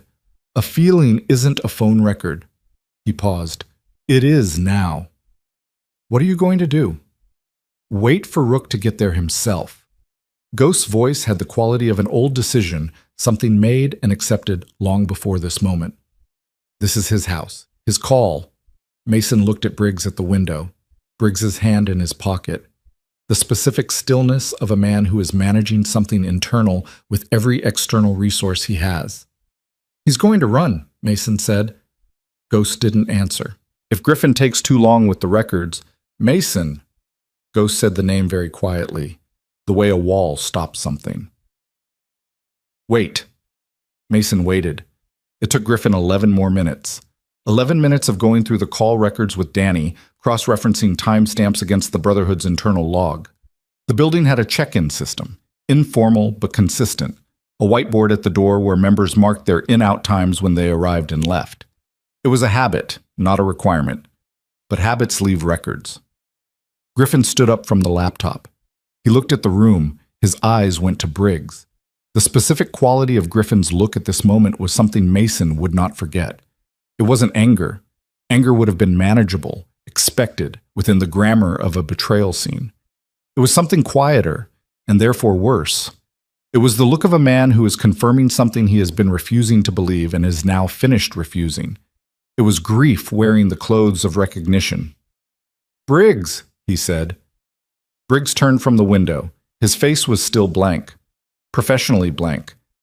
But his hand came out of his pocket and he held it at his side, and there was something in the way he did this, slightly too deliberate, slightly too visible, that was the gesture of a man who wants the room to know he isn't reaching for anything, because the room knowing this might matter in the next 30 seconds. "Rook," Briggs said. His voice was steady. The room had gone very still. Vic, coming back through the door, read the scene in approximately 1 second and stopped moving. Trace behind him did the same. "Walk me through Tuesday night," Griffin said. 11:45 to midnight. Briggs held Griffin's gaze. He held it for a very long time. The room was silent enough that Mason could hear the heat system cycling, a low drone from the baseboards. "I went outside," Briggs said. "The back gate." "Yeah." "Who'd you call?" Silence. The specific, loaded silence of a man standing at the exact point where the path he took diverges from the path he could have taken, and both paths are now visible, and neither one can be walked back. "I didn't have a choice," Briggs said. Griffin said nothing. "They have my daughter." Briggs's voice changed.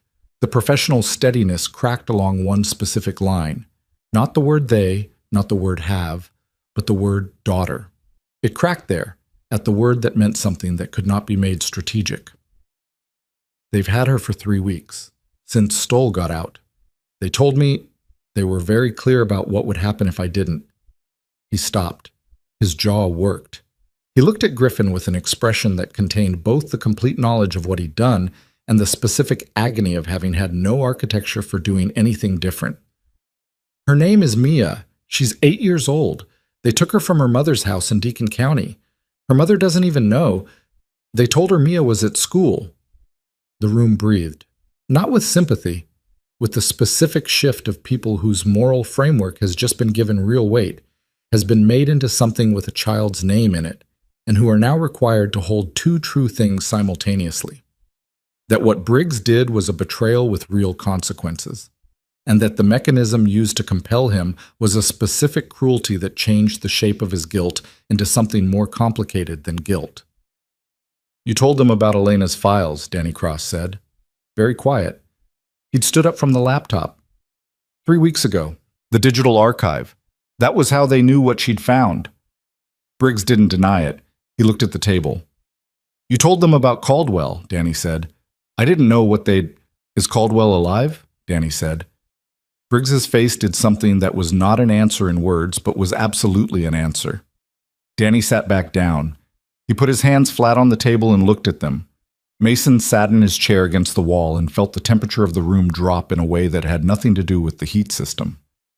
Agent Caldwell, the federal contact who had been out of reach for 4 days. The filing error that let Stool walk.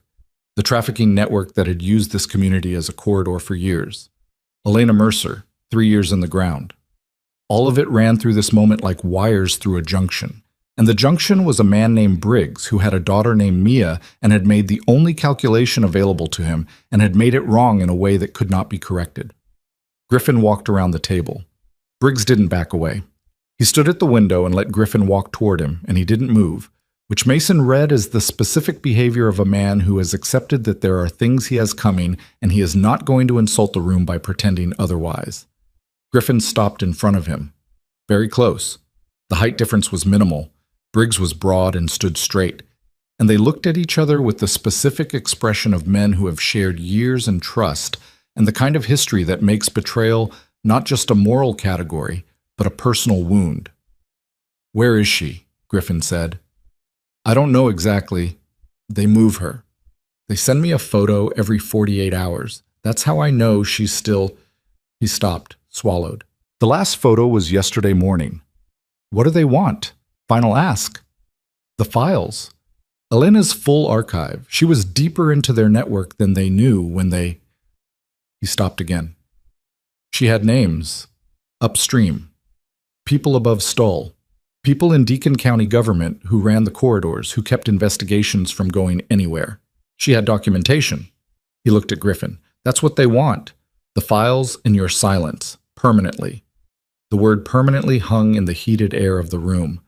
Griffin held Briggs's gaze for a long time. Then he stepped back. He looked at Vic. Something moved between them. Not a plan, not yet, but the agreement to have a plan, the establishment of direction without the details. "Where's the photo?" Griffin said. Briggs reached into his jacket. He produced his phone and unlocked it with hands that were not entirely steady and handed it to Griffin.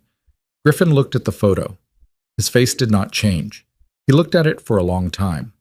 Then he handed the phone to Vic, who looked at it and handed it to Ghost, who looked at it and handed it back to Briggs. "She looks like you," Ghost said. Not unkindly, just true. Briggs's throat worked.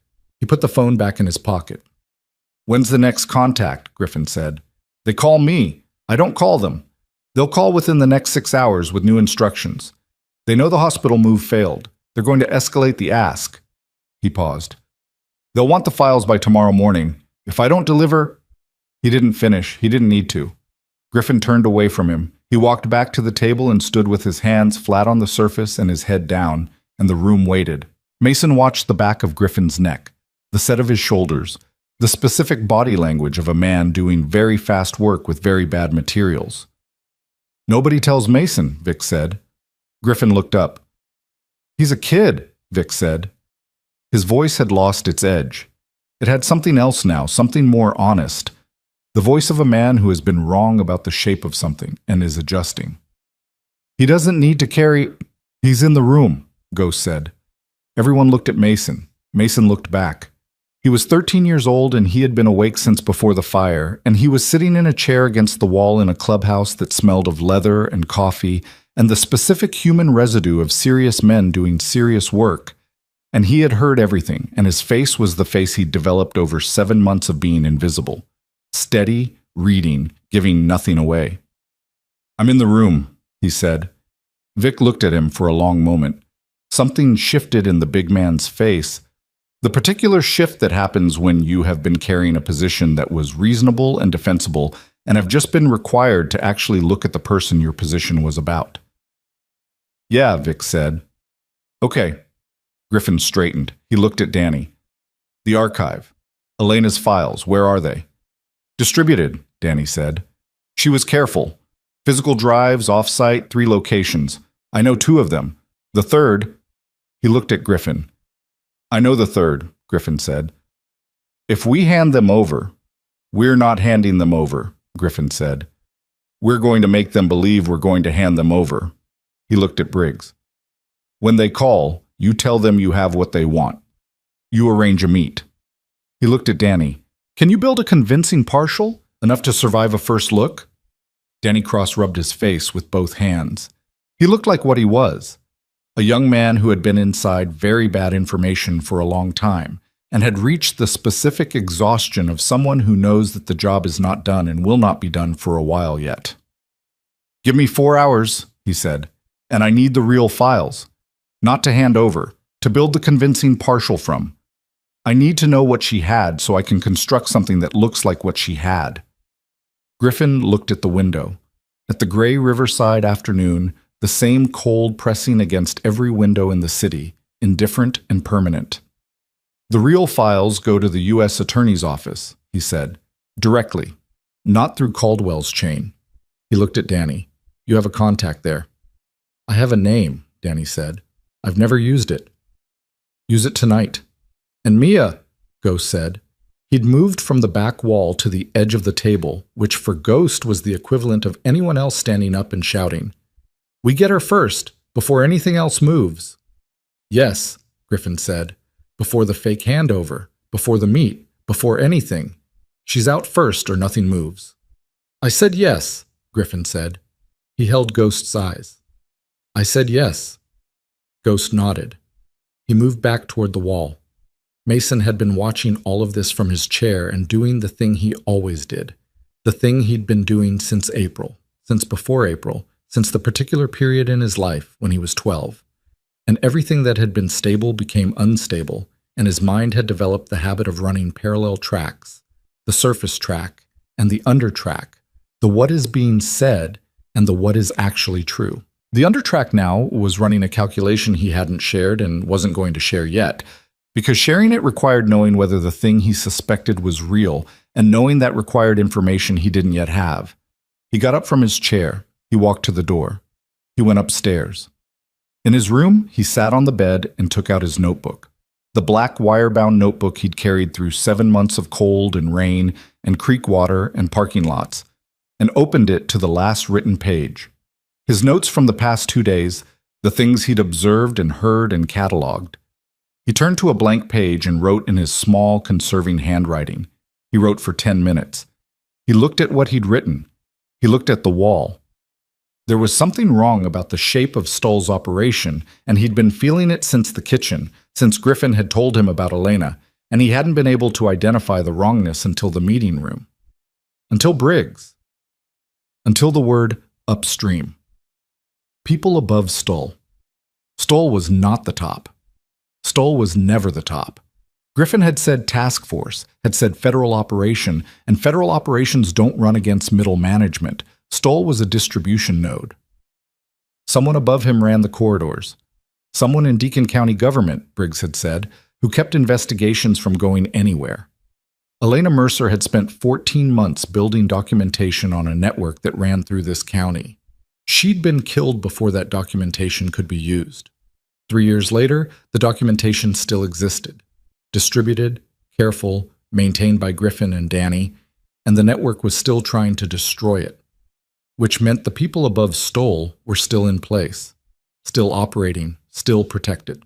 And Caldwell, the federal agent who had been the contact for the task force, who had gone dark, who was apparently not alive anymore, had been the person who could have moved the documentation through official channels.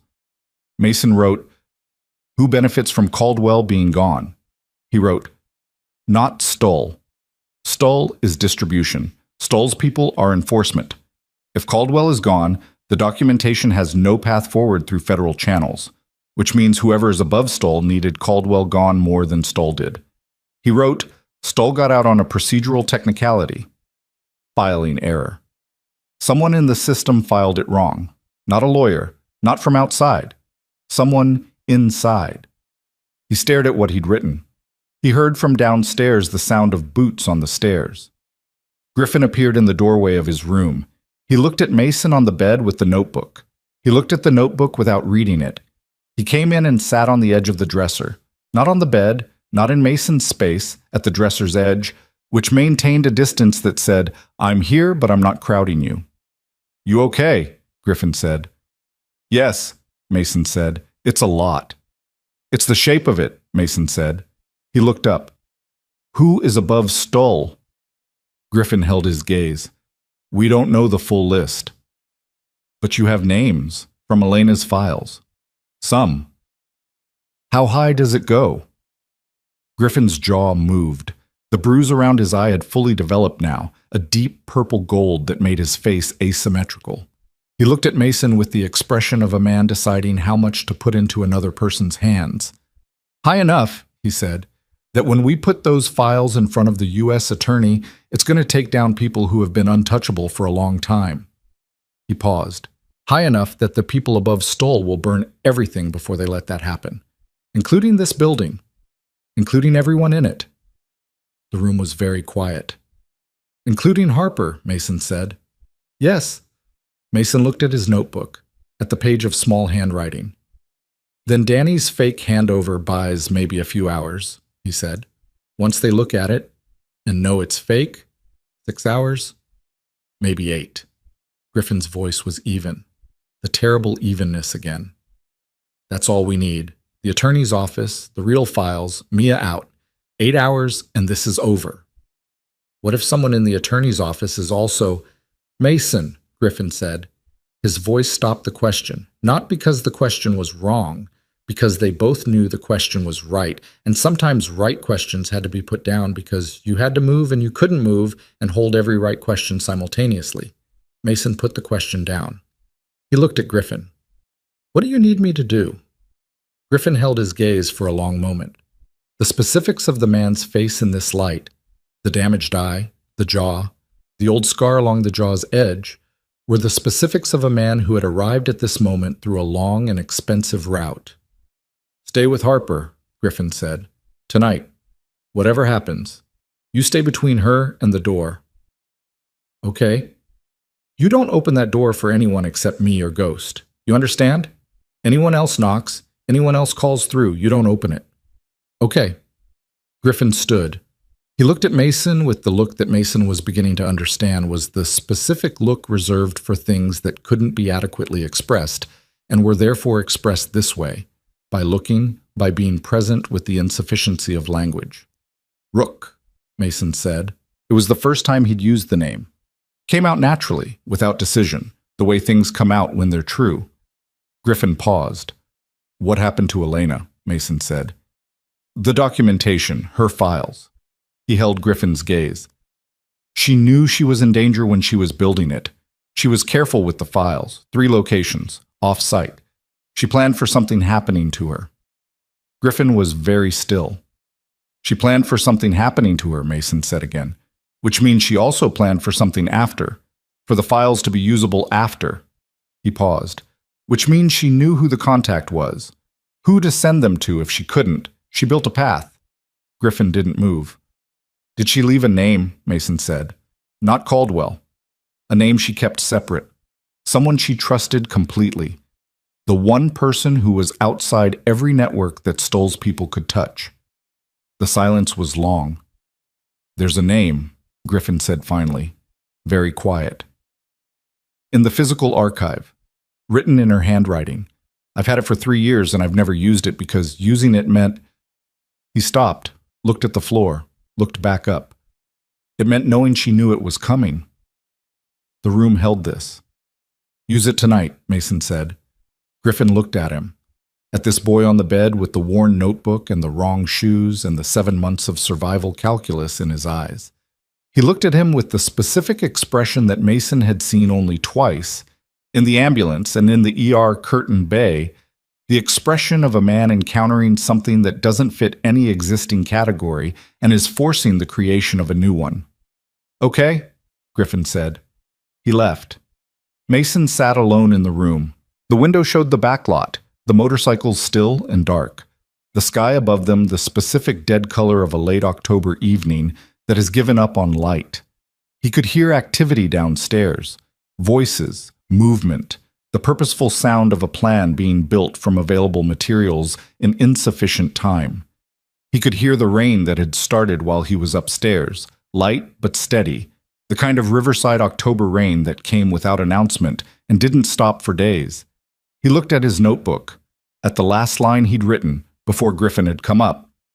He'd written, "Someone inside the system filed Stoll's release wrong, someone with access." He looked at this line.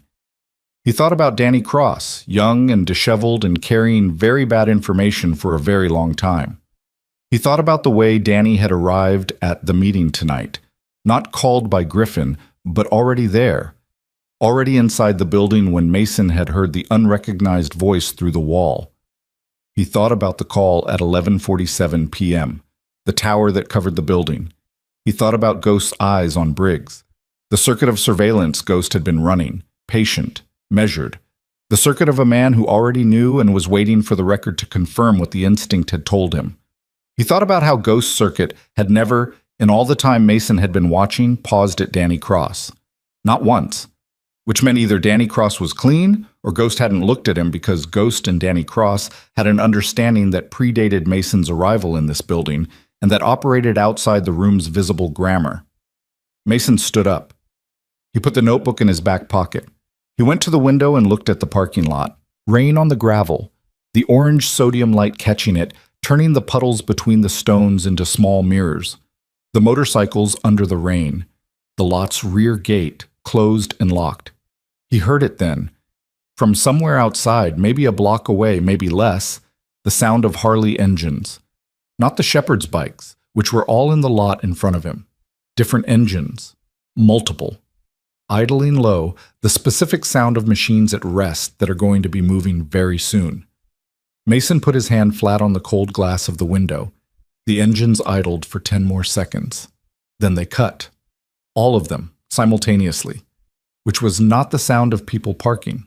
It was the sound of people arriving at a position and going quiet, and there is only one reason you go quiet when you arrive at a position, and that reason had a specific name, and the name was Ray Stoll. and the fake handover was supposed to buy them 6 to 8 hours, and they had been in this room for less than 2, which meant the timetable had changed, which meant someone inside had communicated something in the last 90 minutes, and the call records on the burner phone didn't matter anymore because the burner phone was the old intelligence, and the real question was what had moved in the last 90 minutes while they were all in this room together. And Mason thought about Danny Cross's laptop and the call Danny had made to the U.S. Attorney's contact, and whether that call. You said, Part 1 qua kịch bản biker cinematic này được triển khai với dung lượng 1.000 đến 1.500 từ, bắt đầu trực tiếp từ điểm kết thúc của Part 3. Part 1 của kịch bản biker cinematic này được triển khai với dung lượng 1.000 đến 1.500 từ, bắt đầu trực tiếp từ điểm kết thúc của Part 3. Trọng tâm tuyệt đối là cao trào bùng nổ, the peak of action và stakes. Mỗi mâu thuẫn từ các phần trước giờ đây hội tụ thành một cuộc đối đầu trực diện, không khoan nhượng giữa Biker Brotherhood và thế lực đứng sau tất cả mọi chuyện. Nhịp điệu kịch bản phải cực kỳ dồn dập, căng thẳng đến mức nghẹt thở. Duy trì giọng văn mỹ điện ảnh thô ráp, tập trung vào tiếng tim đập, sự đau đớn thể xác, mồ hôi hòa làn máu, tiếng Harley vang vọng trong đêm và sự quyết liệt trong ánh mắt các biker. Nhân vật phải thực hiện những lựa chọn liều lĩnh nhất, chấp nhận đánh đổi mọi thứ để bảo vệ người họ xem là gia đình. Hội thoại trong phần này cần ngắn, sắc bén, nhiều tiếng hét, những câu nói đứt quãng vì kiệt sức và cảm giác controlled rage, triển khai chi tiết từng phân cảnh hành động hoặc đối đầu tâm lý, scene by scene, tuyệt đối không sử dụng gạch đầu dòng, tiêu đề phụ hay nhắc đến thực thể tôn giáo. Câu chuyện phải liên tục leo thang danger, emotional stakes và mystery cho đến tận cuối phần. Kết thúc Part 4 ở đỉnh điểm kịch tính, ngay trước khi trận chiến cuối cùng ngã ngủ. Hãy trình bày trực tiếp trong tin nhắn, viết cực kỳ chi tiết. Nếu đặt giới hạn phản hồi, hãy dừng lại ở một câu rạng rỡ để tôi ra lệnh viết tiếp. Chỉ dần bắt buộc, đây là một câu chuyện điện ảnh hoàn toàn hư cấu nhằm mục đích giải trí, không dựa trên bất kỳ sự kiện hay nhân vật có thật nào. Show more, Hung Chi, 49. Claude responded, Part 4, Part 4. Mason was already moving when the first floodlight hit the front wall. It came through the window and swept the room in a hard white arc, the kind of light that doesn't illuminate so much as expose, and he was off the bed and into the hallway before the second one joined it, and the two beams together turned the front of the building into something that looked like the inside of an interrogation room. He hit the stairs going down fast, one hand on the rail, the other already reaching for the wall, and he heard the voices from below before he saw them. Griffin, Vic, the controlled urgency of men who had been expecting something and were still surprised by the exact shape of when it arrived. The main room was in motion. Ghost was at the weapons cabinet, a steel locker bolted to the far wall that Mason had noted on his first night and categorized and not asked about, because some questions are better answered by observation than by asking. Vic was at the front window, flat against the wall beside it, looking out at the angle that kept him out of the light. Trace was already on his radio. Danny Cross had closed the laptop and was on his feet and looked, for the first time, like someone whose theoretical understanding of danger had just met the actual thing. Griffin was at the center of the room. He looked at Mason coming down the stairs and something moved in his face, the specific thing that moves in a person's face when they see someone they are responsible for moving toward a threat rather than away from it, and they don't have time to resolve the conflict between that responsibility and the reality. Harper, Mason said. Back room, Cal's with her. Safe room in the floor. It's reinforced. It locks from inside. I told you I'd stay with her. Mason, you told me to stay between her and the door. He held Griffin's eyes. Where's the door? 3 seconds. Griffin read him the same way he'd been reading him since the hospital parking lot, directly, completely, without the overlay of what he wanted to see. Then he looked at Ghost. Ghost handed Mason a radio. Small, handheld, already set to the internal channel. You don't open that room for anyone without the code word, Ghost said. His voice was the same as always, flat, unhurried, a voice that had survived too much to be accelerated by urgency. Code word is Elena. Anyone knocks, anyone calls through. They say that word or you don't open. Mason took the radio. He went down the back hallway. Behind him, he heard the first impact against the front gate. The back room was a converted storage space with a steel door, and Cal, 29, former paramedic, the rangy, watchful one, was standing in front of it with his arms crossed and the expression of someone who would prefer to be doing something more active and understands why he isn't. He looked at Mason and then at the radio and then at Mason again and stepped aside. Mason knocked. 3 times, the way Ghost had told him. A sound from inside. Then Harper's voice, very controlled, very deliberate, the voice of a girl who had her father's quality of presenting steadiness as a choice rather than a default. Who? Mason. A pause. A lock disengaging. The door opened 4 inches, dark eyes, red-rimmed, dry. "Get in," she said. He got in. Cal pulled the door closed behind him, and the lock engaged with a sound that was definitively solid, the sound of serious engineering applied to a serious purpose.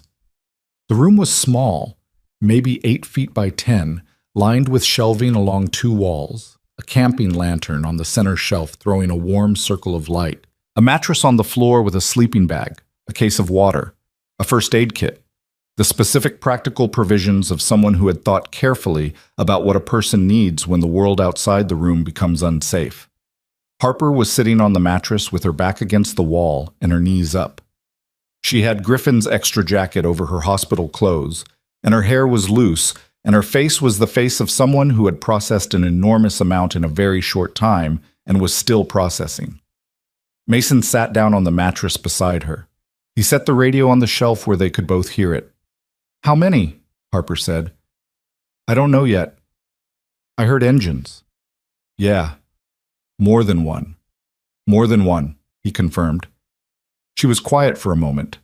Outside, through the reinforced walls, the sounds were muffled but present. Voices, the creak and impact of the front gate taking pressure, the specific resonance of a building being approached by people who intend to enter it. And underneath all of that, irregular and distant, the continued sound of the engines that had gone quiet outside. Not gone, just waiting. "My dad's going to be okay," Harper said. It was not a question, and it was not entirely a statement. It was the specific sentence of a person who has lost one parent and is managing the possibility of losing another by saying the sentence in a voice that sounds like certainty and feeling the space where certainty should be. Mason looked at the radio. "Yes," he said. It was not a lie. It was the only thing worth saying. The radio crackled, Griffin's voice low and stripped of everything except information. Front gates holding. 8 confirmed outside, possibly more around the east perimeter. Rook to all, nobody moves until I say. "Ghost, east corner." Ghost's voice, flat. "On it." Then Vic's.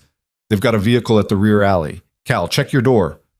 Cal's voice, outside their door, very close. "Rear secure." Then nothing. The radio went to static and the room held its breath. Mason counted seconds. It was a thing he'd learned to do. Not to mark time, but to stay inside time, to stay in the present, to prevent the mind from running into futures that hadn't happened yet. He counted seconds and breathed and felt the cold of the room through his 2 shirts and felt Harper's shoulder against his arm, where they were both leaning against the wall and didn't move away from it. 47 seconds. The first impact was enormous. It came from the front of the building, not the gate, something beyond the gate, something that hit the front wall with a force that shook the floor under Mason's feet and brought dust from the ceiling in a thin fall and made the camping lantern swing on the shelf. Harper's hand found Mason's wrist. Her grip was immediate and complete, and he didn't pull away. Then Griffin's voice on the radio, and the evenness was gone, and what was in its place was not panic. Griffin did not do panic, but the stripped, accelerated version of his authority, the version that existed when normal operating speed was no longer adequate. "Vehicle breach. They're through. All positions, we are live." The building erupted. Not chaotically, with the specific organized violence of men who had prepared for this, who had built the preparation into the architecture of the building, who had thought carefully about lines of approach and positions of advantage and the geometry of defense. Mason could hear it through the walls, impact, response, the short, hard sounds of conflict conducted in enclosed space. Vic's voice at one point very loud and completely profane, and then not. Then other sounds he cataloged without language. Harper's grip on his wrist had not loosened. "Mason," she said, "I'm here. If they get to this door, they won't. But then I'm between them and you," he said. "That's how this works. That's the only way this works." She was quiet. He could feel her breathing, the controlled rhythm of someone who is frightened and is managing it with everything they have, the rhythm of someone who learned from her father that management is a choice you make over and over, not once. The radio. Ghost's voice, something about the east corner, and then a sound that was not Ghost's voice but was in the same channel. An impact, a crack, and then silence from Ghost's frequency that lasted 6 seconds and felt like a year. Then Ghost again. Dry and undamaged. "Still here?" The relief in the room was physical. Mason felt it in his own chest. The sudden release of something he'd been holding without knowing he was holding it. 3 minutes. The sounds continued, fluctuated, rose and fell. The building shook twice more, not as severely. At one point, there was a sustained sound from directly above them that Mason identified as the second floor. Footsteps, more than one person, moving fast. And Harper's grip on his wrist went to maximum, and he put his other hand over hers, and they sat against the wall, and he counted seconds, and breathed, and didn't move. Then the radio, Griffin's voice. And the evenness was back, the real evenness, not the stripped emergency version, the settled authoritative version that meant something had changed. "Front's clear," he said. "East side clear. Vic, report." Vic's voice, rough, breathing harder than usual. "Clear. 2 down on my side, neither ours. We've got 1 runner, rear alley. Cal's voice, from directly outside their door, moving away from it. "I see him." Silence. 30 seconds. Then Cal. "He's not running anymore." A long pause. "Rook." Danny Cross's voice on the radio, and the quality in it was different from anything Mason had heard from him before. Stripped of the intellectualization, the technical, careful framing. Raw. "Rook?" They had Stoll with them. He was in the vehicle. When it breached, a stop. "He's here. He's inside the building." The radio went silent. Mason stood up. He looked at the door. He looked at the radio. He looked at Harper, who was looking at him with dark eyes that understood exactly what she'd just heard, because she was Griffin Mercer's daughter, and she had grown up knowing the name Ray Stoll the way some children grow up knowing the name of a storm. "Mason," she said. "Stay here," he said. "Door stays locked. Code word only." "Mason. Elena," he said. It was the code word. It was also, in this room, in this moment, more than the code word. He said it quietly, and it held everything it was supposed to hold. The weight of a woman who had spent 14 months building something to protect people she loved, who had understood the cost and built anyway, who had known the path forward and left it in 3 locations for the people who came after her. He picked up the radio. He looked at the door. On the other side of that door, somewhere in the building above him, Ray Stoll, the man who had run the network, who had ordered the hit and run, who had taken a little girl named Mia and used her as leverage, who had set a school on fire with children inside it and called it a message, was inside the building where Harper Vale slept. Mason Creed put his hand on the lock. He had been running calculations since April, since before April, since the specific moment when he was 12 years old and the last stable thing in his life became unstable and his mind developed the habit of survival mathematics, the constant background processing of distance and temperature and danger and how long things would hold. He had run the calculation on the burning hallway at Hargrove Middle. He had run it in the hospital corridor with smoke in his lungs. He had run it in a curtained ER bay with a man who looked at him directly and didn't wait to see if he was worth it. He ran it now. The calculation was simple. It had always been simple. On one side of the equation, what he had to lose. On the other side, what he was not willing to let happen. He unlocked the door. He stepped out into the dark hallway. Behind him, Harper's voice, very quiet, the voice she used when she was giving something its full weight. "Come back." He didn't answer. He moved down the hallway toward the sounds of the building, toward the light coming from the main room, toward the specific silence that had settled after the radio's last transmission. The silence that meant something was about to be decided, that the last moment before resolution had arrived and was. Mason came through the hallway door and saw Griffin. He was standing in the center of the main room with Ray Stahl in front of him, and the scene had the specific frozen quality of something that has been moving very fast and has just stopped. The way a film frame stops, all the energy still present, visible in everybody in the room, but motion suspended at the moment of maximum consequence. Stoll was not what Mason had constructed in his mind. He was not large. He was not physically imposing in the way that men who run violent operations are sometimes imagined to be. He was 60, maybe 62, with the compact, maintained look of someone who had spent decades being careful about appearances. Silver hair. A jacket that cost more than everything Mason owned combined. The face of a man who had learned long ago that the most dangerous thing you can be is unremarkable. He had a gun. It was pointed at Griffin's chest from 4 feet away. Griffin was not moving. His hands were at his sides, and his face was the face of a man who has been in rooms like this before, and has decided that stillness is the most information-dense response available to him. The bruise around his eye had gone fully dark, a deep purple-black in the room's overhead light. His chest was moving with the controlled rhythm of someone breathing against pain. Vic was to the left, against the wall, with a cut across his forearm that had bled through his sleeve and was still going. Ghost was near the weapons cabinet, was not reaching for it, positioned near it, which was not the same thing but was closer. Danny Cross was on the floor near the long table, one hand pressed to his side, conscious and tracking. Stoll had 2 men still standing, one at the front door, one near the window. The rest of his force was gone, removed from the equation by the preceding 10 minutes of organized violence that Mason had heard from the safe room. The 2 remaining men were positioned with the careful attention of people who understand they are the last resource. Stoll looked at Mason when Mason came through the door. "The boy," he said. His voice was the voice Mason had least expected. Quiet, almost pleasant, the voice of a man at a business meeting who is slightly bored. Nobody moved. Mason stood in the doorway. He had the radio in his hand and nothing else. He looked at Stoll, and then at Griffin, and then at the gun, and then back at Stoll. "The files are already gone," Mason said. Stoll looked at him with mild interest. "Excuse me."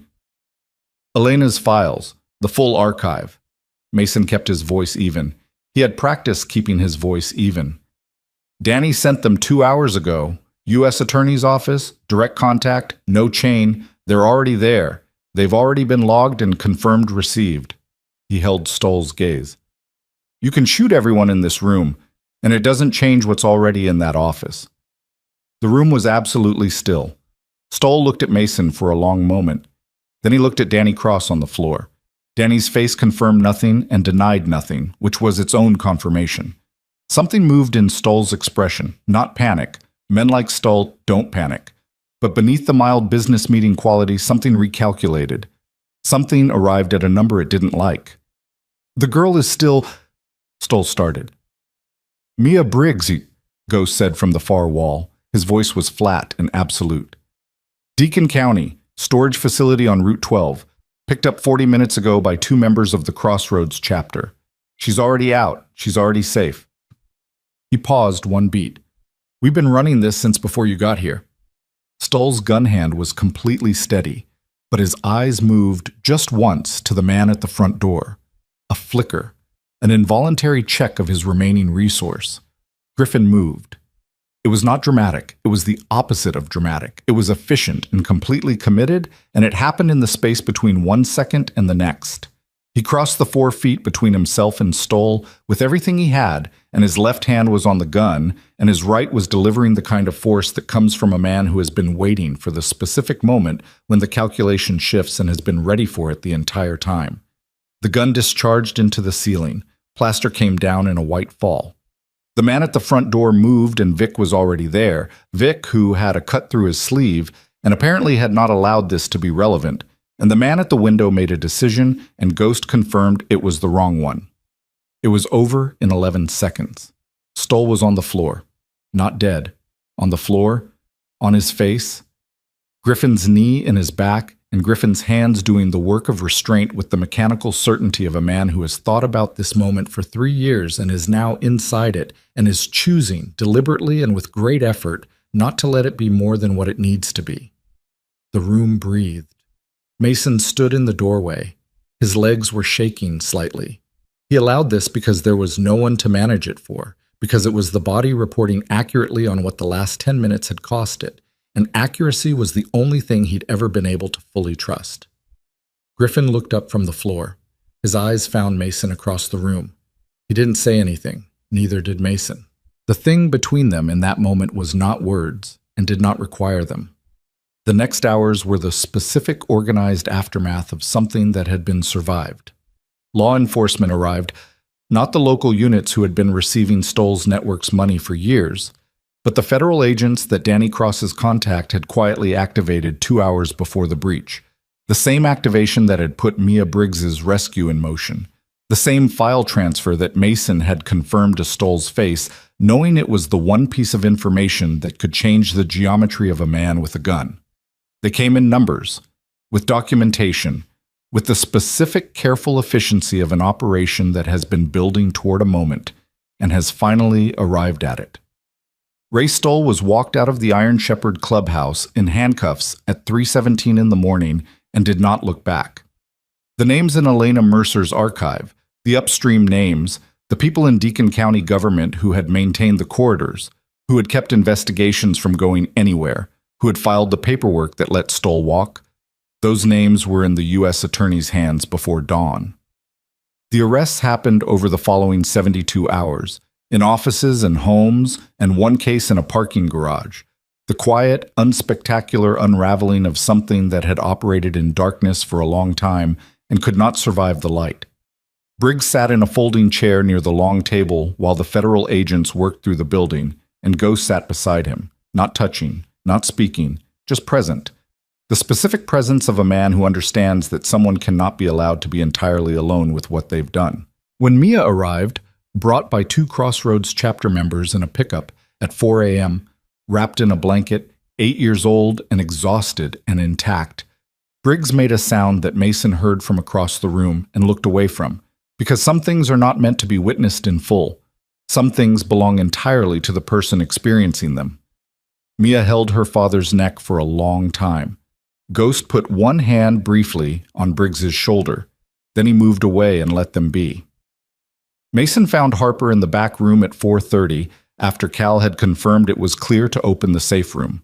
She was sitting on the mattress where he'd left her, lantern still going, sleeping bag around her shoulders, and she looked up when he came through the door with an expression that moved through several things quickly: relief, the specific anger of someone who had been told to stay and had stayed and is not entirely at peace with having stayed, and underneath both of those, the simple unguarded thing that is left when fear releases its grip.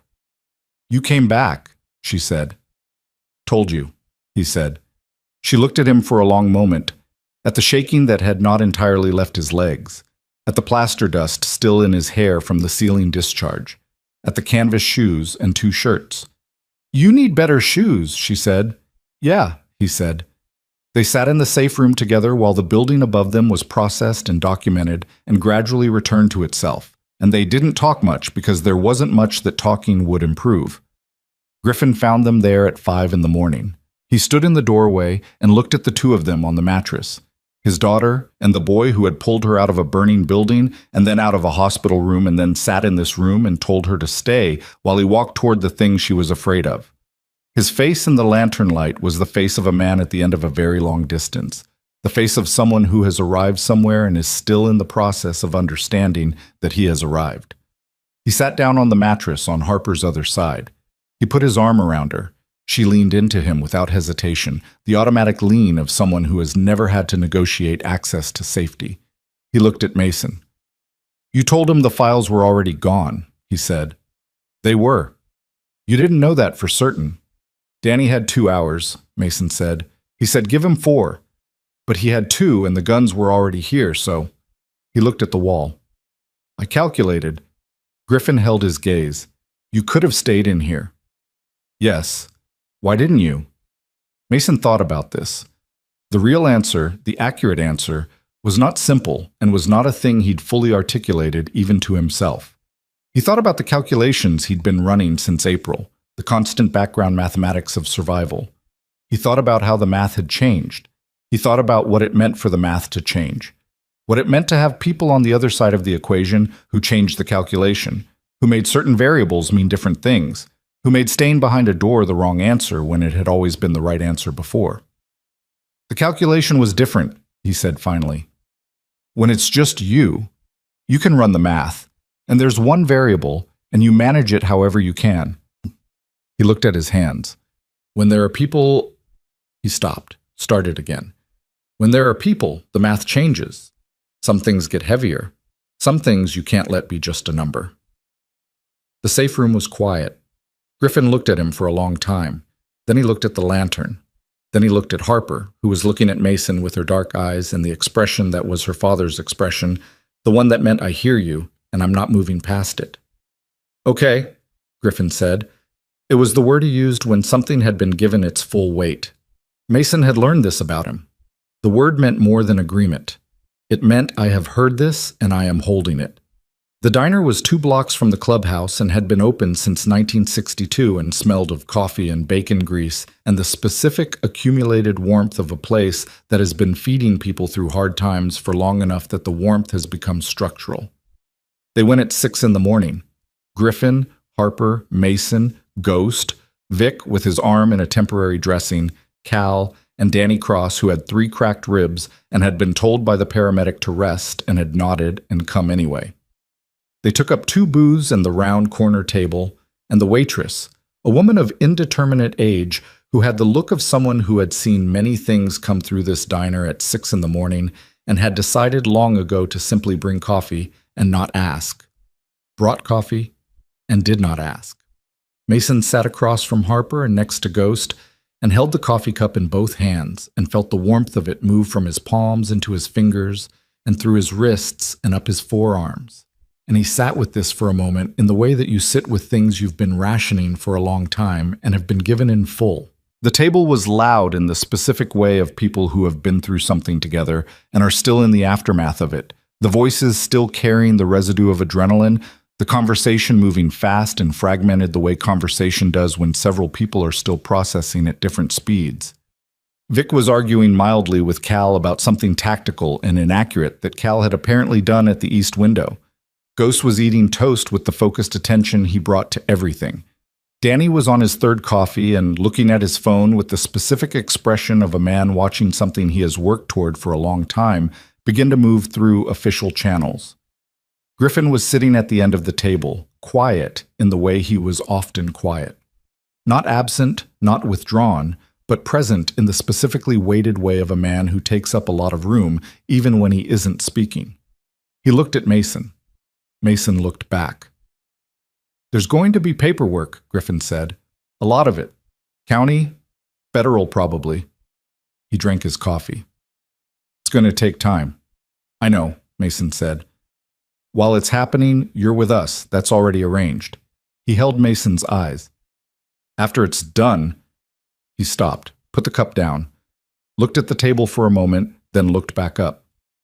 I want to do this correctly. I want to do it properly, legally, permanently.